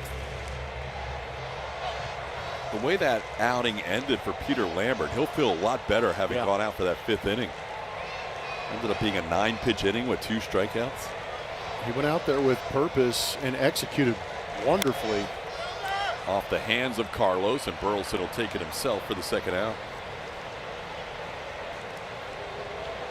Capture your favorite Astros memories and make them a permanent part of Daikin Park with the Astros Legacy Brick Program. Learn more and purchase your brick today at astros.com/bricks.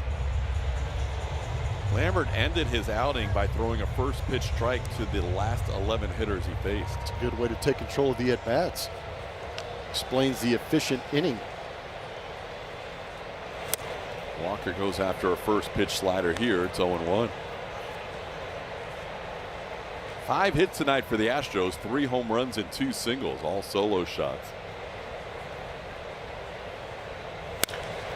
On the ground, foul. Christian will have to battle down to the count 0-2. I feel like Christian might want that one back.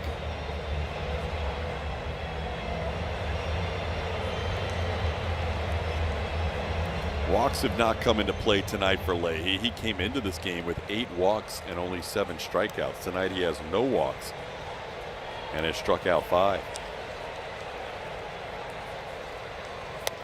That one missing wide, 1-2.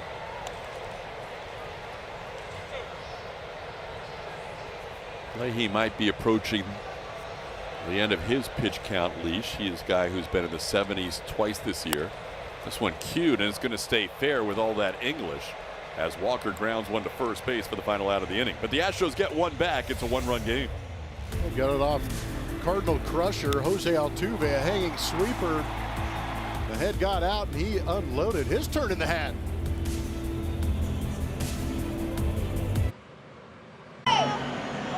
Experience pickleball night at Dyken Park on Monday, May 11th. Get your group ticket package now to secure an Astros pickleball paddle by visiting astros.com/pickleball. Plummer? Thank you, Julia. Back here inside Dyken Park, we talked about Peter Lambert getting out of that 5th inning, sets things up for Stephen Okert coming into this game. On the season has a 4 flat ERA, his whip under 1 at 0.89. Last time he was out there was against the Rockies. Had a couple of appearances against the Rockies. Went an inning and 2/3 of shutout baseball against him, as you see his numbers on the season. Okert facing 7, 8, and 9 in the Cardinals lineup. Nathan Church, 1 for 2 today, single and a strikeout. Gets ahead of the count here, 2-0. Final line on Peter Lambert, 5 innings, his 5th being the best. 1, 2, 3 inning in the 5th with only 9 pitches needed. He allowed 7 hits and 4 runs while he was in there, 1 walk and 8 strikeouts, 1 off his career high that he set almost 7 years ago. Some of these pitches are not missing by much, but Okert is now at a 3-0 count. I think Steven was hoping for a challenge on the 1st or the 3rd pitch, but they are just misses, and it's 3-0. Church has only walked once this year in 41 at-bats. There's a strike.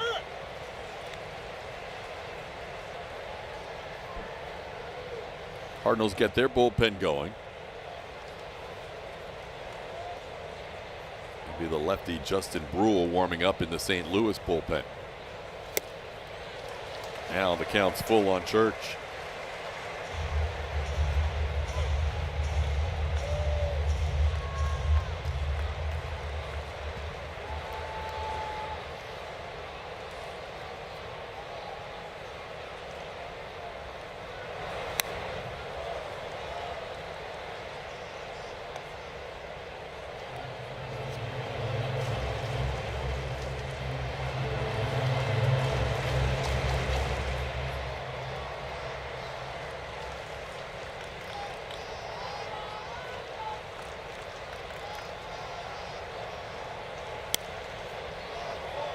A little battle going here, lefty on lefty. The count stays full.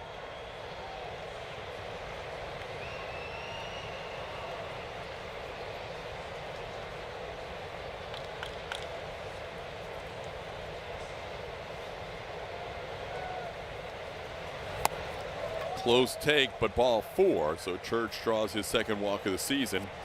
Cardinals have had a leadoff runner on in 5 of the 6 innings now.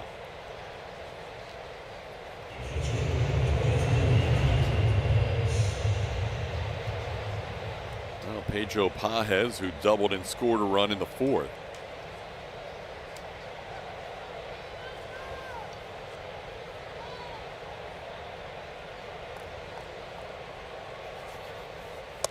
He'll take one inside for ball 1.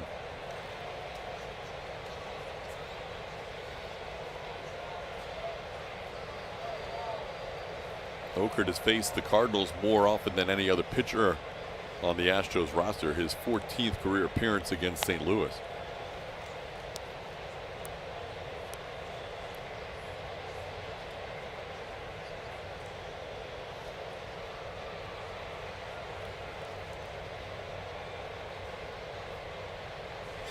Runner goes, pitches up, the throw bounces in there. Picking up a stolen base is Church. He's 2 for 2 on the year. Not sure Vasky had a good grip on that throw. Might have been at the tips of the fingers, just didn't get enough behind it to be able to unleash.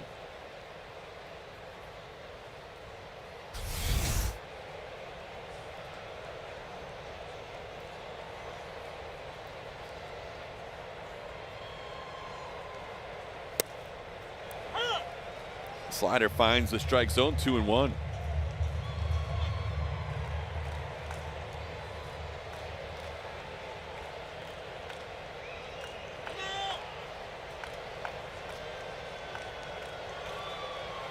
Astros and Cardinals renewing their rivalry, which saw them spend 19 years together as part of the National League Central from 1994 to 2012. In the midst of all that was back-to-back NLCS matchups in 04 and 05. This ball hit down the line, foul. Oh.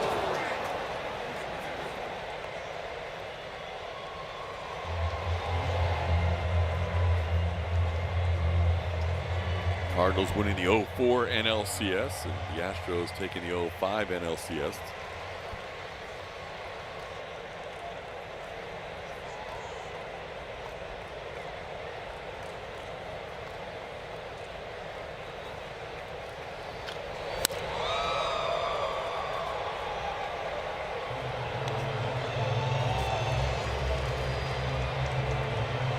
I love Okert's aggressiveness with that fastball. He got Pages out in front with that sweeper slider on that foul ball. He just went right back in on the hands with the fastball.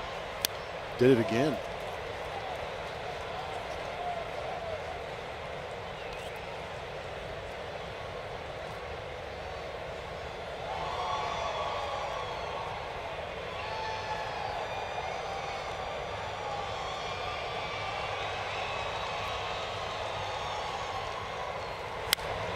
That's lofted high in the air, shallow center field. Who wants it? Any one of three could make the catch, and it's going to be Trammell. Oh my goodness! At the last second that takes charge. That almost fell in. Trammell had to save the day as Cam Smith backed off the last second.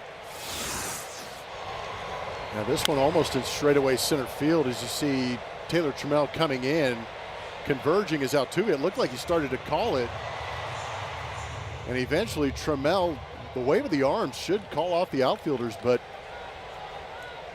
there's a lot going on there. A little more difficult than it needed to be. Yeah, that's a good way of putting it. Here's Victor Scott the second. I would like those to become routine.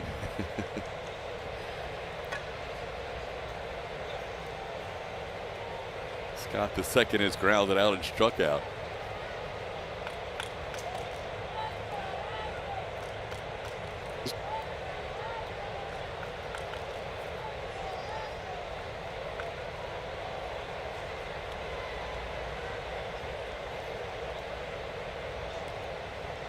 Okert pitched in the first two games against the Rockies, so pitching in the third game in 4 days.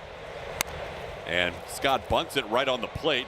Vasquez does a good job looking the runner Church back to second and makes the play on Victor Scott the second for the second out.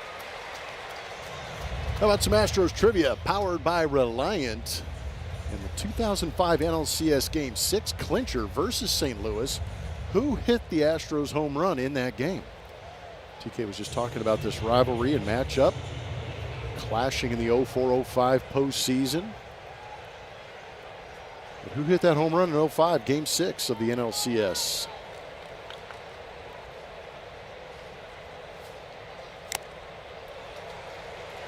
J.J. Weatherholt, swing and a foul tip, 0-1.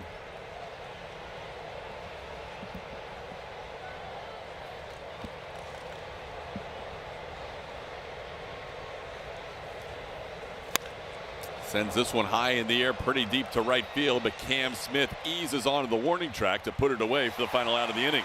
Leadoff walk doesn't hurt Okert as he works through the next three batters. We head to the bottom of the sixth. It's 4-3 Cardinals.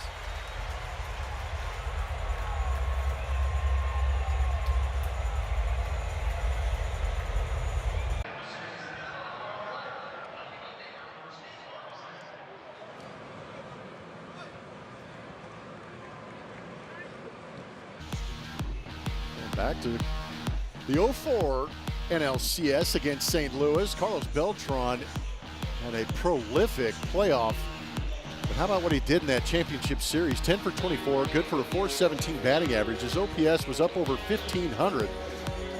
Hitting baseballs off the ground and over the fence. 4 home runs, scoring 12 runs in that series. One-man wrecking crew tipping his hat to the Houston faithful. Also want to congratulate him on getting into the Hall of Fame. ABS powered by T-Mobile is a challenge by Pedro Pages on a called ball to Joey Loperfido. Astros lost a challenge with Christian Vasquez at the plate earlier. Call is overturned and it's a strike. Pages wins this challenge, so the Cardinals still have 2 remaining.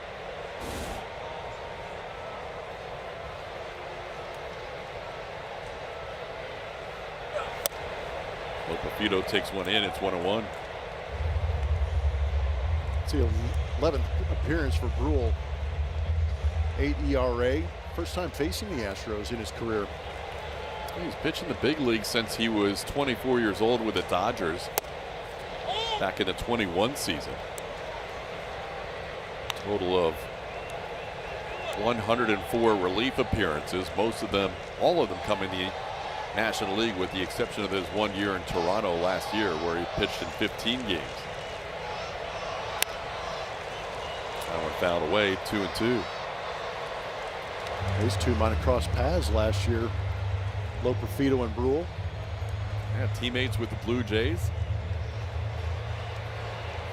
Brule's 1 year in Toronto, he pitched 15 games, 13 2/3 innings.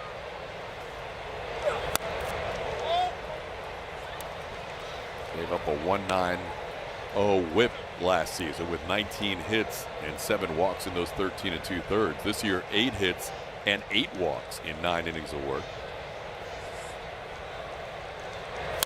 And Joey reaches out and punches one. Weatherholt makes the play. Lopafito retired for the first out. Most starting pitchers go 5 innings tonight. Leahy's final line: 5 innings, 5 hits, 3 runs, all earned. They all came on solo home runs from the Astros. Christian Vasquez, Yordan Alvarez, and Jose Altuve. The walks didn't hurt Leahy at all tonight. No walks and 6 strikeouts. Here's Cam Smith reaching on catcher's interference his last time up. Catcher's interference is ruled as an error on the catcher, but does not cost the hitter an at bat.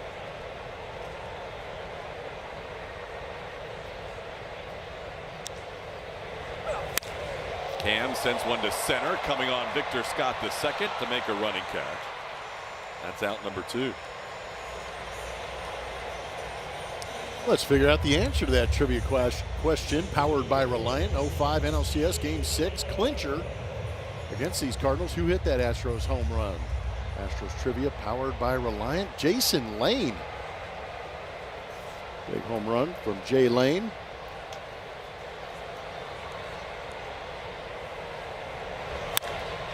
Trammell sends one high in the air to right field, playable for Jordan Walker. He's near the wall and he puts it away in the middle of the warning track.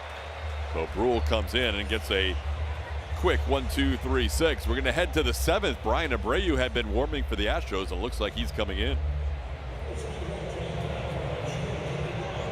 Back. Let's go on this day, 1970. Dirk on the mound for the Astros. He struck out 6 in the 4-1 win. With these strikeouts, though, he would end up being the all-time strikeout leader for the Astros at that time. And take a look at the leader. He was 23 that year. That was his 7th season in the majors. What? What? Here's the leaders for you in franchise history. Good stuff. Glimmer. Very good stuff. A lot of swing and miss in the history of the Astros, and continues to this day. Brian Abreu coming into this game. Had a couple of clean outings the last 2 times out. Last time he was on the mound was on the 15th against Colorado. Came in, struck out 2 Rockies. Went an inning and a third in that outing, but we've got a new left fielder, TK. And Bryce Matthews into the game for Joey Lopafito. Lopafito grounded out to start that inning. As Herrera takes a check swing, takes a pitch for a ball, but that is a swing. He went too far. It's 1-1. Herrera's flied out, been hit by a pitch and singled.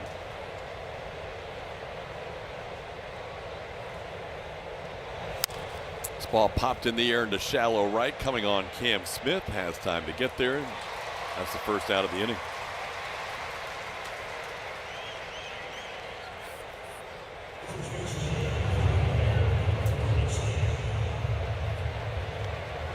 Now Alec Burleson, the batter.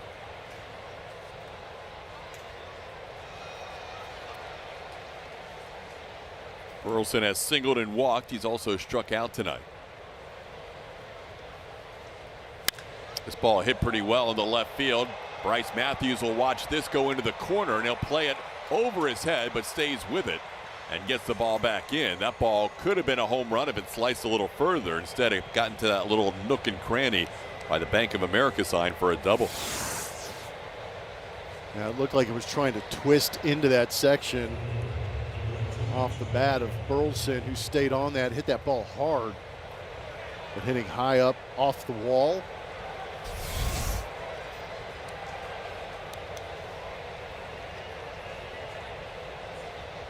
Now Jordan Walker, the batter. Walker singled, driving in the first run of the game for the Cardinals.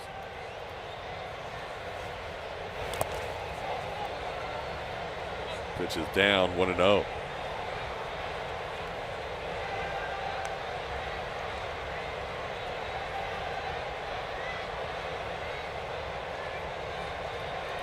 Walker has struck out twice since that RBI single in the first.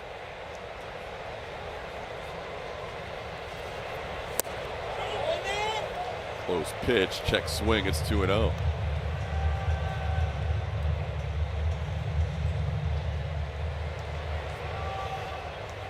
Walker single at 114.7, by far the hardest hit ball of the night.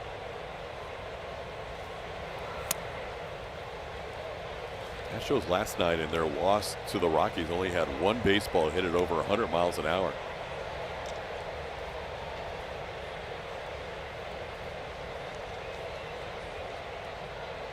Tonight they have 3 home runs. 3-0 pitch is in, ball 4. That'll be a 4-pitch walk to Walker, his 7th walk of the season. What'd you see of Joey Loperfido? He rolled that one over. See him hustling to first base, which he usually does, but you see him grab that right hip area just before he hit the first base bag and continued to kind of linger on it. Tough to tell what it might be. Hip flexor, quad, something in that leg. It was enough to get him out of the game. So 5 in a row missed by Abreu. Will draw a visit from Christian Vasquez.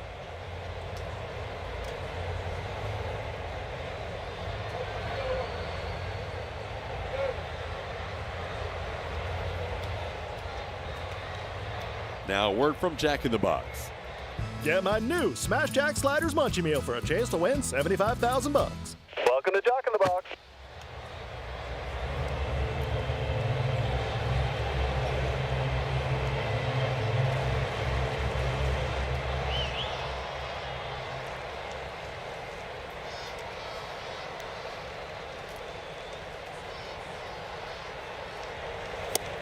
There's a strike.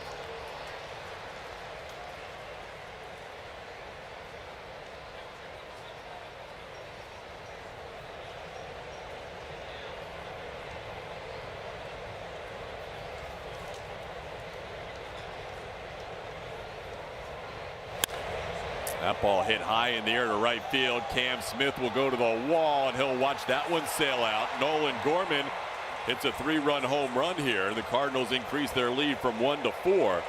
It's now a 7-3 game, as Abreu allows a 3-run home run. Not sure how Gorman got to that pitch. It was 96 in off the plate. Somehow he's able to pull the hands in and keep it fair. See it here on the replay. Fastball pulled across the inside, and he just clears out the front side and able to get the barrel to it. That foot was down really early.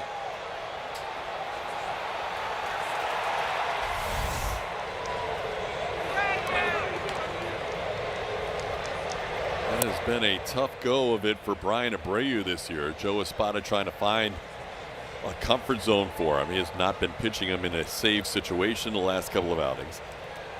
His 3rd straight in a lower leverage spot. It was still a 1-run game in the 7th, but now it's a 4-run game after the 3-run home run. Yeah, still sent him out there in a 1-run game to the middle part of the order.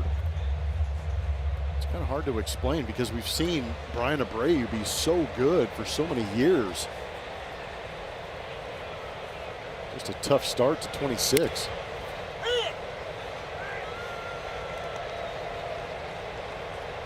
2-1 the count to Mason Wynn. It's the 4th home run allowed by Bryan this year. J.P. France now warming up in the Astros pen. This ball popped up in the shallow right. Cam Smith will trot in. And he puts it away for out number 2. Wynn now 1 for 4.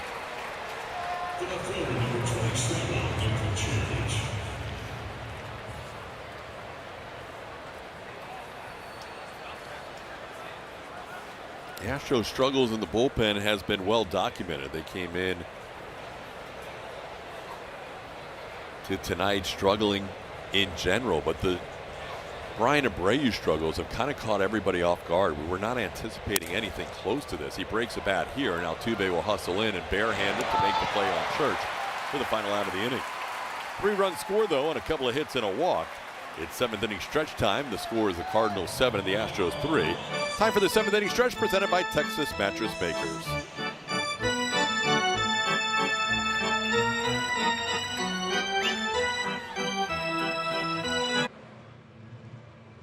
The Astros Buddies Club presented by HEB today. Buddies Club members receive a drawstring bag, widget hat, widget charms, socks, lanyard, and 4 tickets to an Astros game. Visit astros.com/buddies to sign up today. Bottom of the 3rd, Christian Vasquez got the Astros on the board with a solo home run, his 2nd of the year. Good swing there. He was also, well, I guess it was the first home run where he got to celebrate by wearing the hat and pose. Plummer. That was outstanding. Steps back in. He's going to face a new pitcher. It's going to be JoJo Romero coming out of the bullpen for the St. Louis Cardinals. He's got 9 games on the season, is yet to give up an earned run, holding lefties to a 183 batting average. Faced the Astros a couple of times back in 2024. Astros have come back a few times tonight, down 3 and down 2 to make it a 1-run game. Now they have to try and fight back down 4 with 3 at bats to go here as Vasquez leads off the 7th inning. Vasquez and Isaac Paredes, who came on as a pinch hitter for Nick Allen in the 4th. And he's on deck. And then Jose Altuve here in the 7th facing the lefty Romero. Ali Marmol going to both of his lefties out of the bullpen tonight behind his starter right-hander Kyle Leahy.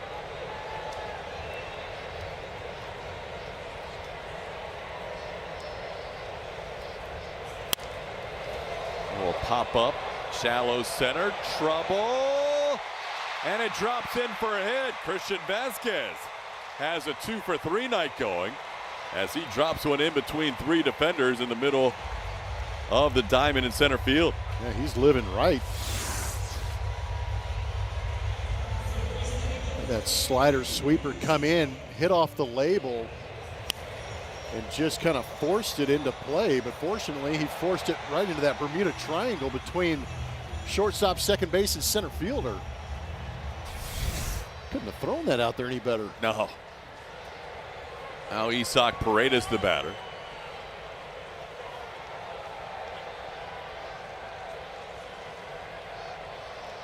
Isaac struck out as a pinch hitter with the bases loaded in the 4th inning. Stayed in to play third base.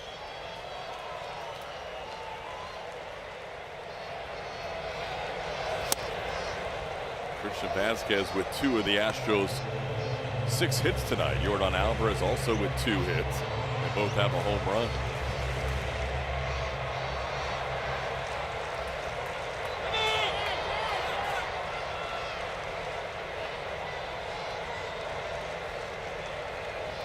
Astros up to 6 hits in the game.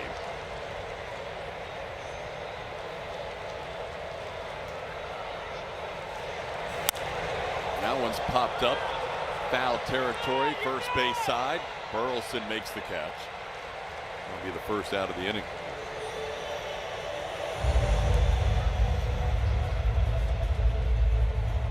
Well, Jose Altuve off a home run his last time up will bat for a 4th time.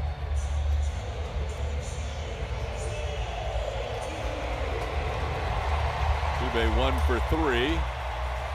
Has that OPS up above 900 after the home run. He's at 921.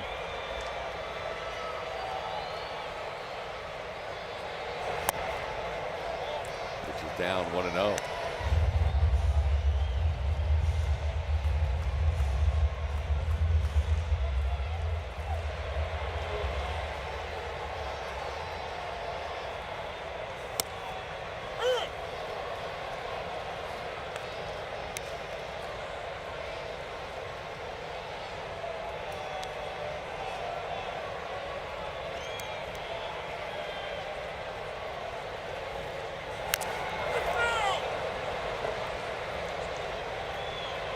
Now back may have clipped Pajes. It's 1-2.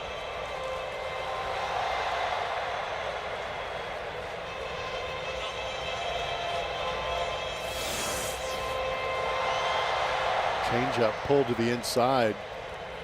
Altuve tipped it and skipped off that left forearm.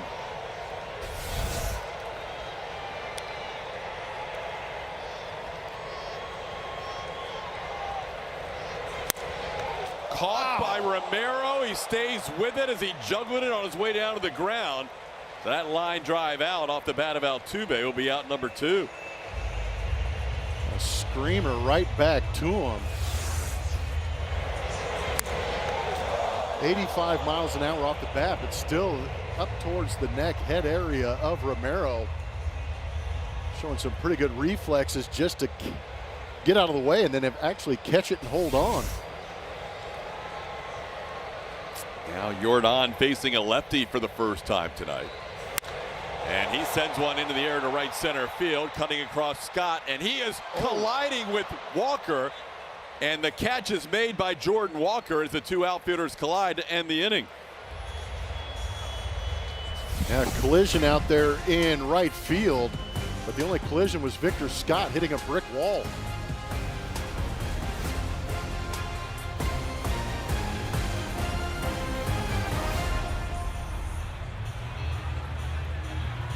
In memorabilia, the hats and hoodies, we've got the season covered. Visit MLBshop.com/Astros, the official source for your Houston Astros gear.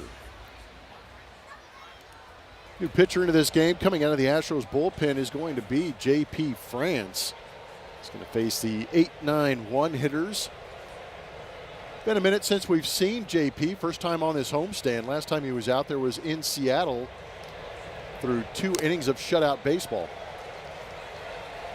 JP pitching twice in that series, game 1 and game 4. He was actually off the roster in between those outings and summoned back when the Astros had injuries and had to fill a spot in that bullpen for the final game of that series. Pedro Pajes, the first one to face JP France.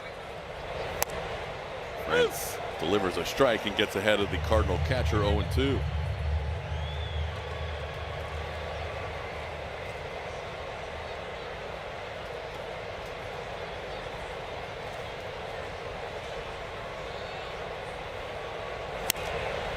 That is pop foul and out of play. Astros' 4th pitcher of the night. Cardinals lead this game 7-3 as we play in the 8th. St. Louis doing some more damage late in games with that 3-run home run in the 7th. They've done most of their scoring this year later in games. This ball grounded foul off the front of the Cardinals dugout. Stays 0-2. Pajes has been splitting time behind the plate with Ivan Herrera, who's the DH tonight.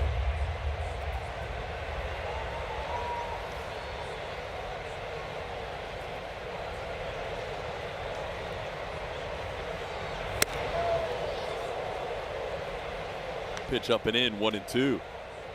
Not a lot was expected this year out of the Cardinals. They kind of admitted that they were going to reboot here in 2026, but they are off to a surprising start with a 10-8 record and a chance to win their 3rd straight game. This ball fouled down the left field side. That'll be out of play. It's always an interesting case study when you have teams that do that. You know, you start to strip payroll, some of those veteran guys maybe on the back end a little bit, and you've got some youth coming in and they just come in, show out, come together as a unit and say, hey man, this is all we got, we better get after it. This ball slowly grounded to Altuve. But it goes back to a lot what we've been talking about as far as just taking advantage of opportunities. You're in the big leagues. It's It's one thing to get there. You got to play well enough to stick.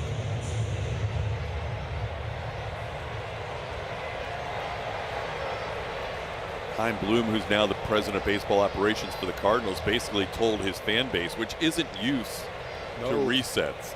It's a veteran fan base as far as baseball's concerned. He basically said at the beginning of the year, this is the plan. This is what we're trying to achieve in the next few years. I know it's not something the Cardinals fans are used to, but that's what the direction we're going in. So far, the results have been better than anticipated. Everybody in that NL Central has been playing pretty good baseball. Everybody at 500 or better coming into today. It's an interesting division.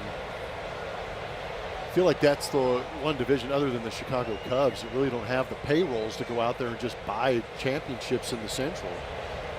So pretty good competition. 3-pitch strikeout for J.P. France, getting Victor Scott II for out number 2. Now a word from Standard Insurance. Tired of high prices? Standard's been saving Texans money for over 70 years. Call, come by, or click us. StandardInsurance.net. Don't delay, call Standard today. Now back to the top of the order we go for J.J. Weatherholt. Obviously, this is a guy the Cardinals fans look forward to seeing around for a long time. Weatherholt was their minor league player of the year for the Cardinals last year. Texas League MVP as well. Now 23-year-old who's playing second base every day for St. Louis. Pitch misses 2-0.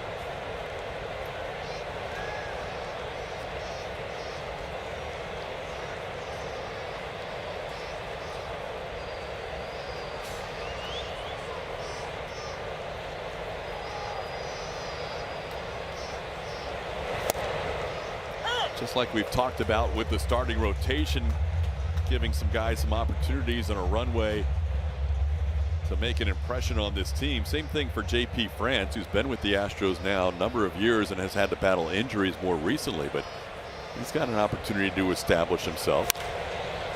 Whether it's a long guy or a guy who started games for the Astros in the past as well. Paredes is going to try to make a basket catch. He can't come up with that as it lands in foul territory.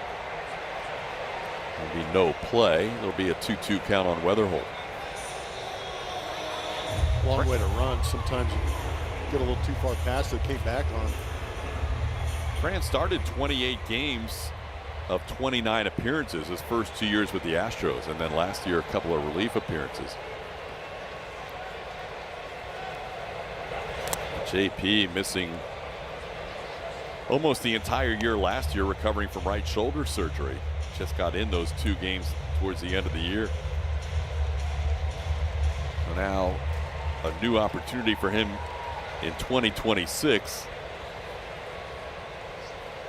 at the age of 31. This ball popped up, playable. Vasquez near the opposing dugout. Actually, it's not playable. I thought the way Christian was going after it. It hit the beam. Yep. Hit the beam and kicked into the stands. A couple of those have happened to the Astros today. I have.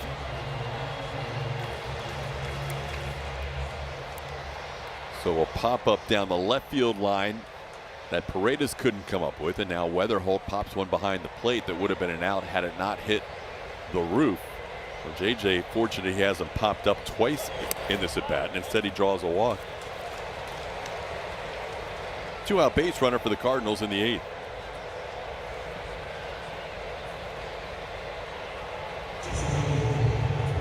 Now Ivan Herrera will bat.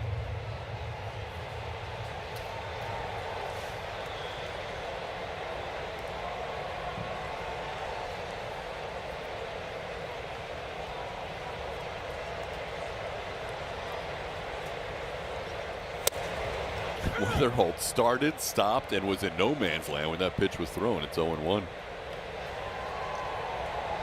It's almost like he panicked. He got such a good jump.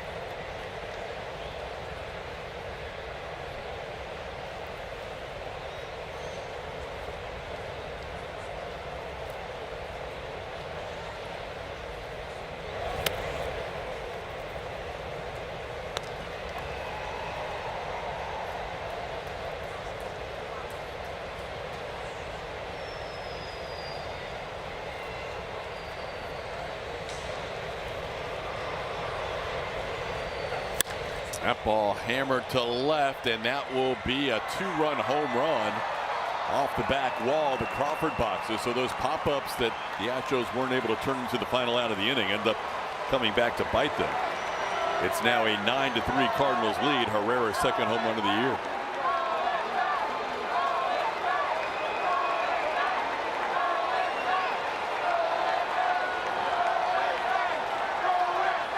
Cardinals continue to do damage late in games. They're doing it with some thunder. Got a 3-run home run from Gorman, now a 2-run home run from Herrera.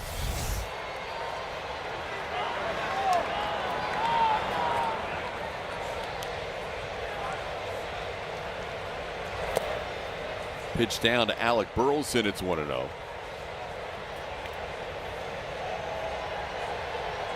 Cardinals putting up 3 in the 7th, 2 more in the 8th. Lead this game by 6.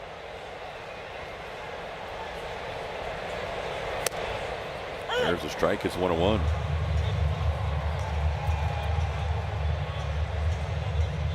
After going to 4 different starters the last 4 games, making their season debut for the Astros. The Astros will go back to some guys who have been pitching all year. The next 2 games, they'll have Lance McCullers Jr. on the mound tomorrow. And then Mike Burrows closes out the homestand on Sunday. Astros will face a righty, Andre Palante, tomorrow, and then Matthew Liberatore, the lefty, on Sunday.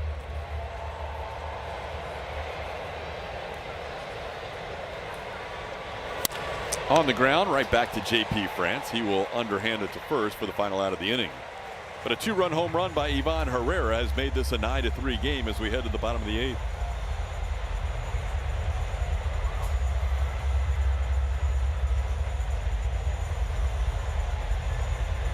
In 3, Christian Vasquez matches his number with his 2nd of the year.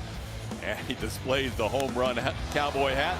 Yordan Alvarez skied one, a towering blast to right.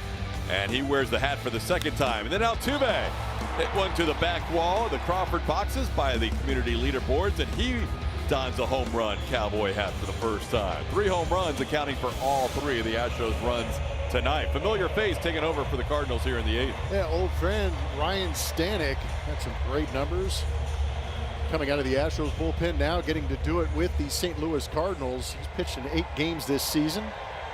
Hasn't gone especially well early on, but we still know that fastball will come in the high 90s, and he'll touch a hundo every once in a while. Ryan Stanek's been in this game for a while now as he pitches for the Cardinals in 2026, facing Carlos Correa, Christian Walker, and then Bryce Matthews will get his first at bat this inning. Heater up. It's 1-1. Stanek pitching for the Astros and setting an Astros franchise record while he was here. This ball hit hard to left field. All the way back is Church. He'll play it off the wall. Plays it well, and Correa's hustling for 2nd. Carlos has to avoid the tag, and he is safe with a double. Correa's 5th double of the year. Good swing from Los. Low laser at 112.8 off the bat. Got that slider out over the plate, smashed it. He didn't miss any of that. Hit it so hard he had to hustle into 2nd base.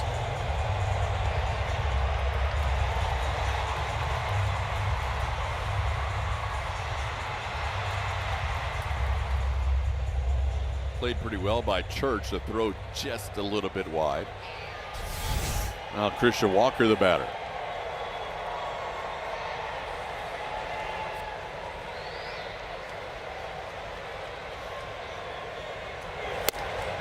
Stanek pitched 3 years for the Astros and appeared in 186 games with Houston. That's the most of any of the 6 teams he has pitched for in his career. He was here in 2021, 2022, and 2023. And it was that 22 season when Stanek sported a 1.15 ERA that he set the Astros franchise record for the best ERA ever by a reliever. That is incredible. 1.15.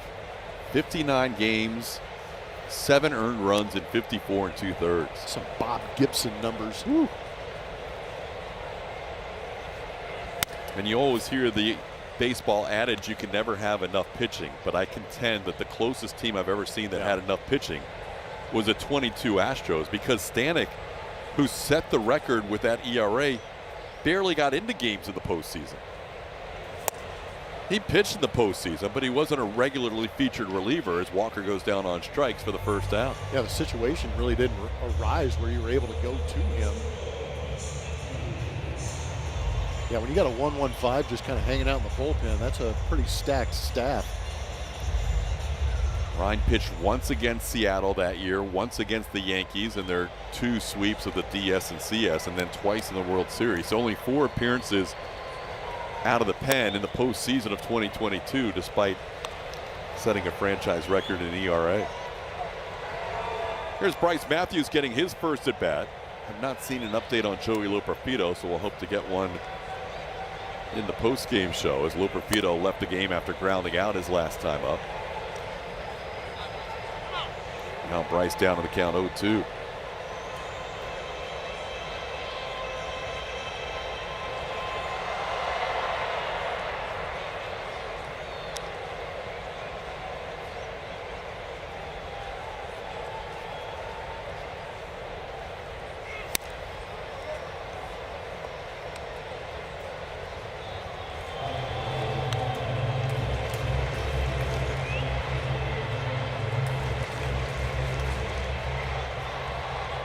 Stanek in his career has averaged 10.4 strikeouts per 9. He's always been a guy that has more strikeouts than innings pitched on the season.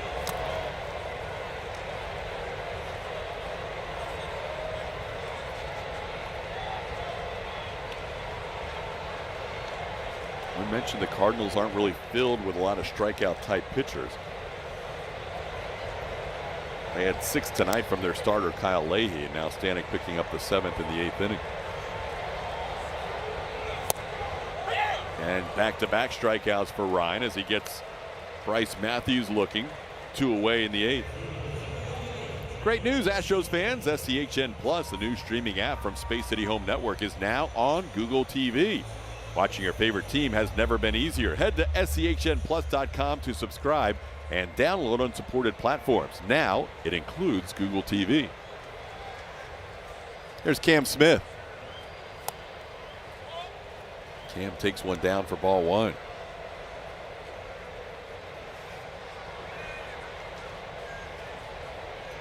Cam 0 for 2 today, reached on catcher's interference in the 4th.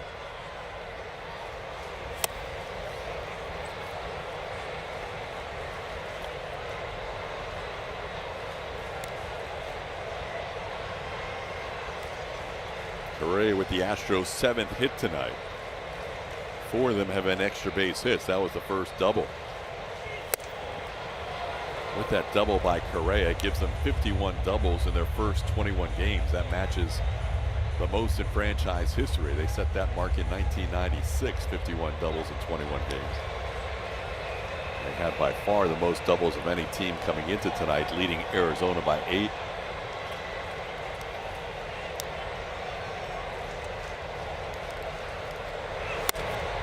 That one's up 2-2.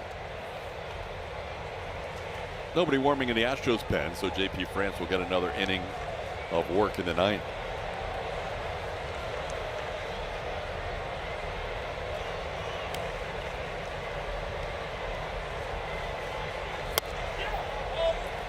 The take by Cam on a pitch below the zone, and now the count's run full. That was a really good take on a tough slider. That's exactly what Stanek wanted to do with it. Imagine they go mano a mano right here. Big fastball, maybe a big swing. Oh, missed. Ball 4. Cam Smith draws a walk, his 9th walk of the year. The Astros will have 2 runners on with 2 outs for Taylor Trammell.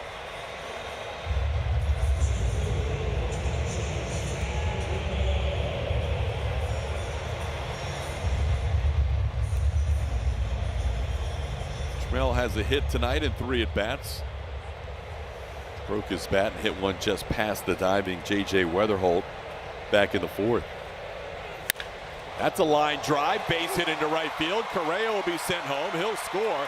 Cam Smith heading first to third. He'll get there. RBI single by Trammell. It's now a 9-4 game. Taylor knocks in his 4th of the year. Taylor Trammell was ready for that heater and turned it around in a hurry. Came in at 99 and turned around at 111.8. Watch Cam. Woo!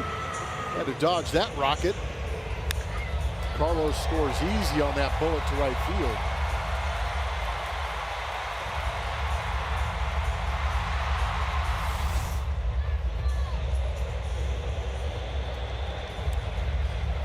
Now Christian Vasquez bats. Already has a home run tonight. He also looped a single into center on a pop fly that nobody could find between the shortstop Wynn, the second baseman Weatherholt, and the center fielder Scott. Plays perfectly in between those three. He's 2 for 3 tonight. And on the season, Vasquez has his OPS up to 1152. About it. It's got a 1-1 count here.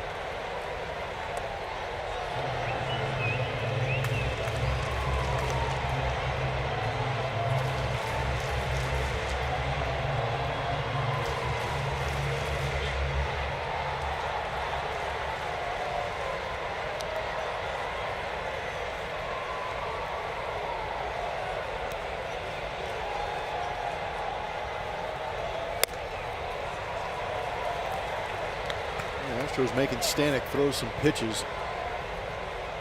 22 in this inning. In that 22 season, Vasquez caught Ryan Stanek in 11 games. Together they had a 1.86 ERA. Ryan worked with Maldi in 28 2/3 innings in that record-setting season, and together they didn't allow an earned run all season.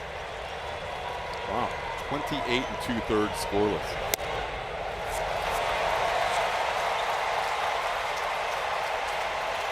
That'll be ball 4 to load them up. All of a sudden, the Astros down 5 will have the tying run on deck. Isaac Paredes is going to be lifted for a pinch hitter here. Shea Wickham is going to hit for Isaac. Here we go. Real opportunity for Shea. Isaac played in the field last half inning. He went after that pop-up, was unable to make the catch, and now he'll be lifted for a pinch hitter here in the 8th with the bases filled and the tying run in the on-deck circle in Jose Altuve. Seems like an unusual time to lift Isaac. I wonder if something happened as he was tracking that pop-up. Man, I hope not. Cardinals are going to have their closer begin to warm up. Riley O'Brien begins to loosen up in their pen.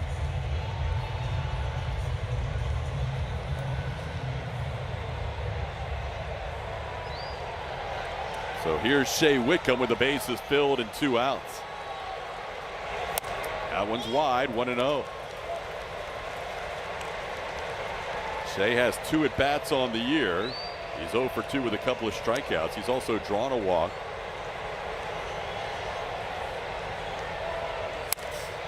Sends this one foul down the right field side, and that'll bounce out of play. 1-1 the count.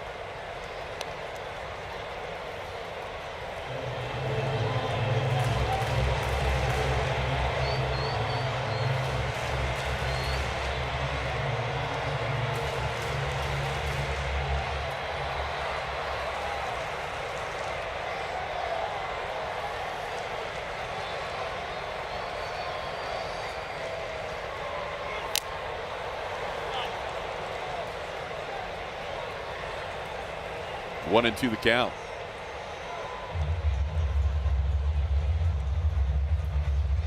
Double, walk, single, and walk in this inning. Stanek facing the 7th batter here in the 8th. Astros a big swing away from making this a 1-run game. Wickham was putting up big numbers this year at AAA Sugarland. Now just his 4th plate appearance of the season in a big spot here. Continues to fight.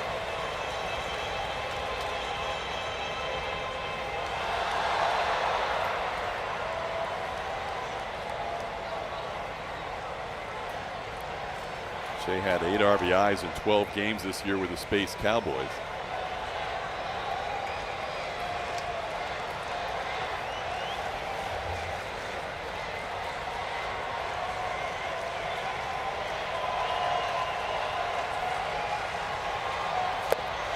Stanek picks up a strikeout to strand the bases loaded. Astros score 1 in the inning on a couple of hits and a couple of walks and leave 3. We head to the 9th in a 9-4 game.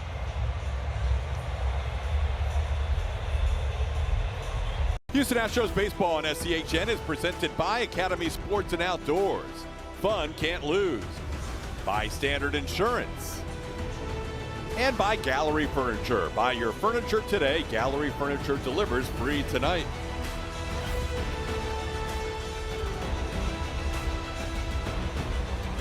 Nine 9-4 Cardinals lead as we head to the 9th inning. Cardinals will have Jordan Walker leading off against J.P. France. France allowing a 2-out, 2-run home run in the 8th. Now back for his 2nd inning of work. Walker has singled in a run, struck out a couple of times, and then walked and scored a run.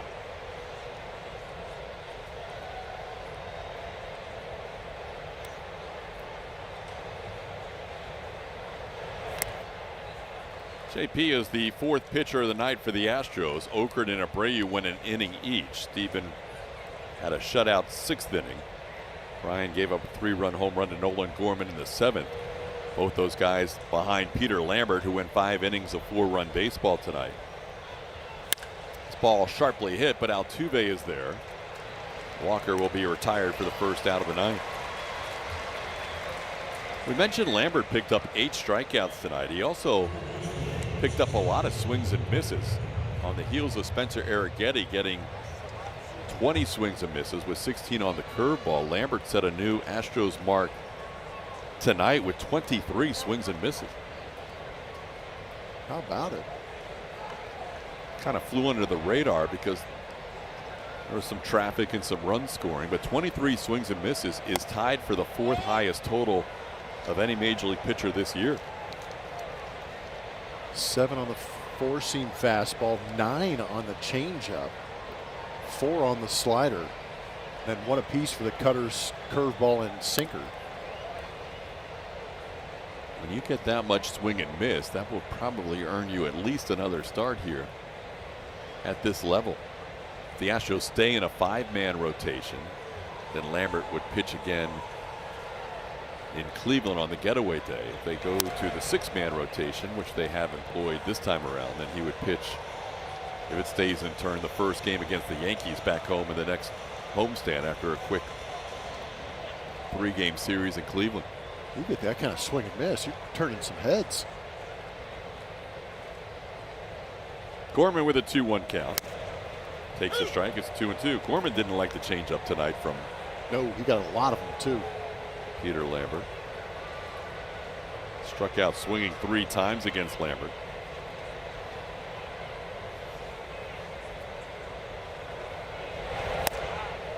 It's up and away, 3-2. Crowd of 33,086. A lot of them sticking around, hoping for a big bottom of the 9th inning, and in case the Astros don't rally, they still get a fireworks show to follow. Ball hit high in the air to center field. Taylor Trammell will make sure Cam Smith can hear him this time as he calls him off for the 2nd out. Our next telecast is presented by Kaplan Sinus Relief. It'll be Lance McCullers Jr. getting the start tomorrow. We'll be on the air 1 hour earlier than tonight with a 6:10 first pitch. Coverage begins at 5:30. Cardinals will have the right-hander Andre Palante going against that guy, Lance McCullers Jr. getting the start against St. Louis.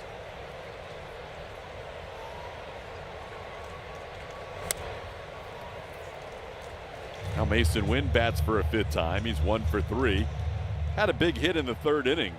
The inning where Lambert hit a couple of batters, then walked Alec Burleson to load the bases. Peter then struck out Jordan Walker and Nolan Gorman and could see his way out of the inning in an 0-2 count against Wynn, but Wynn eventually on a 3-2 pitch singled into left field. Taylor Trammell puts that away for the final out. Good inning for J.P. France, a 1-2-3 ninth. We're going to head to the bottom of the 9th. Astros need at least 5, down 9-4.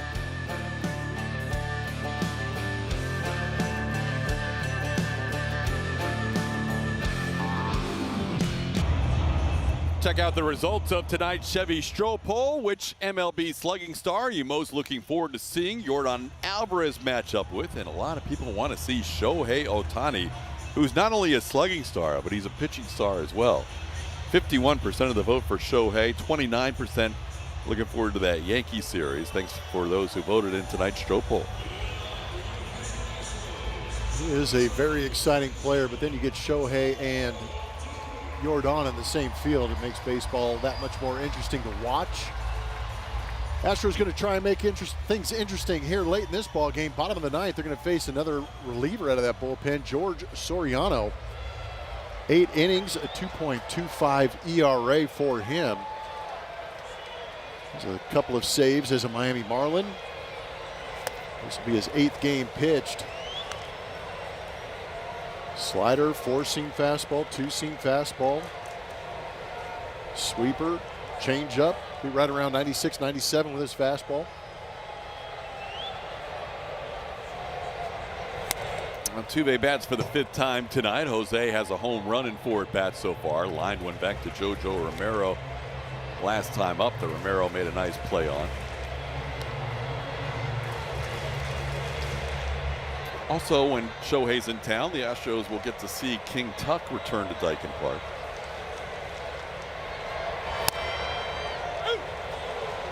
There's a strike. It's 1-2.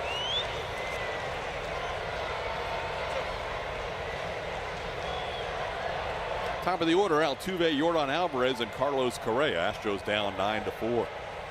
Being out hit 10-8. And a called 3rd strike on Altuve as Soriano picks up a strikeout to start the inning. Stanek ended up striking out 3 last inning. That's 10 strikeouts for Cardinals pitching.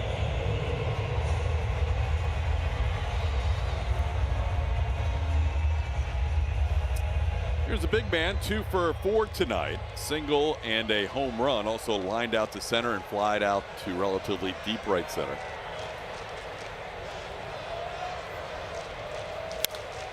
Goes after the first one and fouls it away. Lefties are 1 for 17 off Soriano this season. Ooh. 5 strikeouts, all of his strikeouts this season, except that was the first strikeout of a right-handed hitter of Altuve for Soriano. How about it? 5 previous were left-handed hitters. On the ground, knocked down by Weatherholt, stays with it. And the Astros now down to the final out as Jordan grounds out for the 2nd out of the 9th.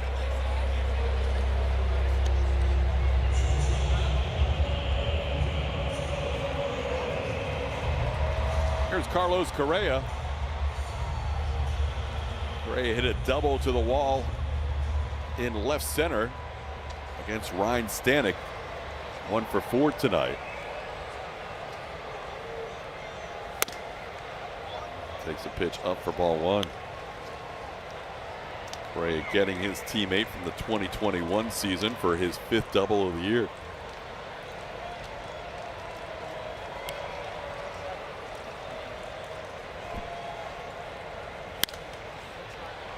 Astros 3 home runs tonight, accounting for 3 runs. The Cardinals 2 home runs tonight, accounting for 5 runs. Right now, the difference in the game is a margin of 5. Big blow was a 3-run home run by Nolan Gorman that turned a 4-3 lead into a 7-3 lead. Correa lays off, or does he? Yes, no swing, 2-1.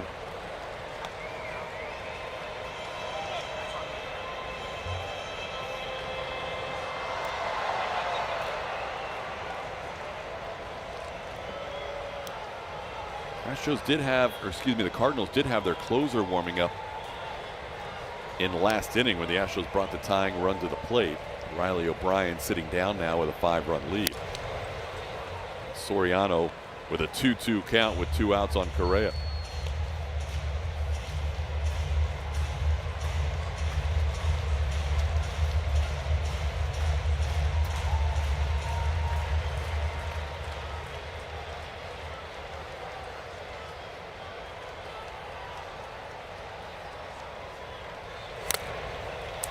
Just enough to stay alive at the plate.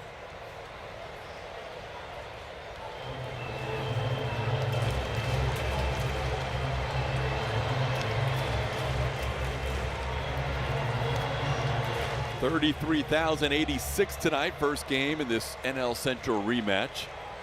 Night game tomorrow, day game on Sunday. Astros playing game number 21 on the season, in danger of going to 8-13 on the year.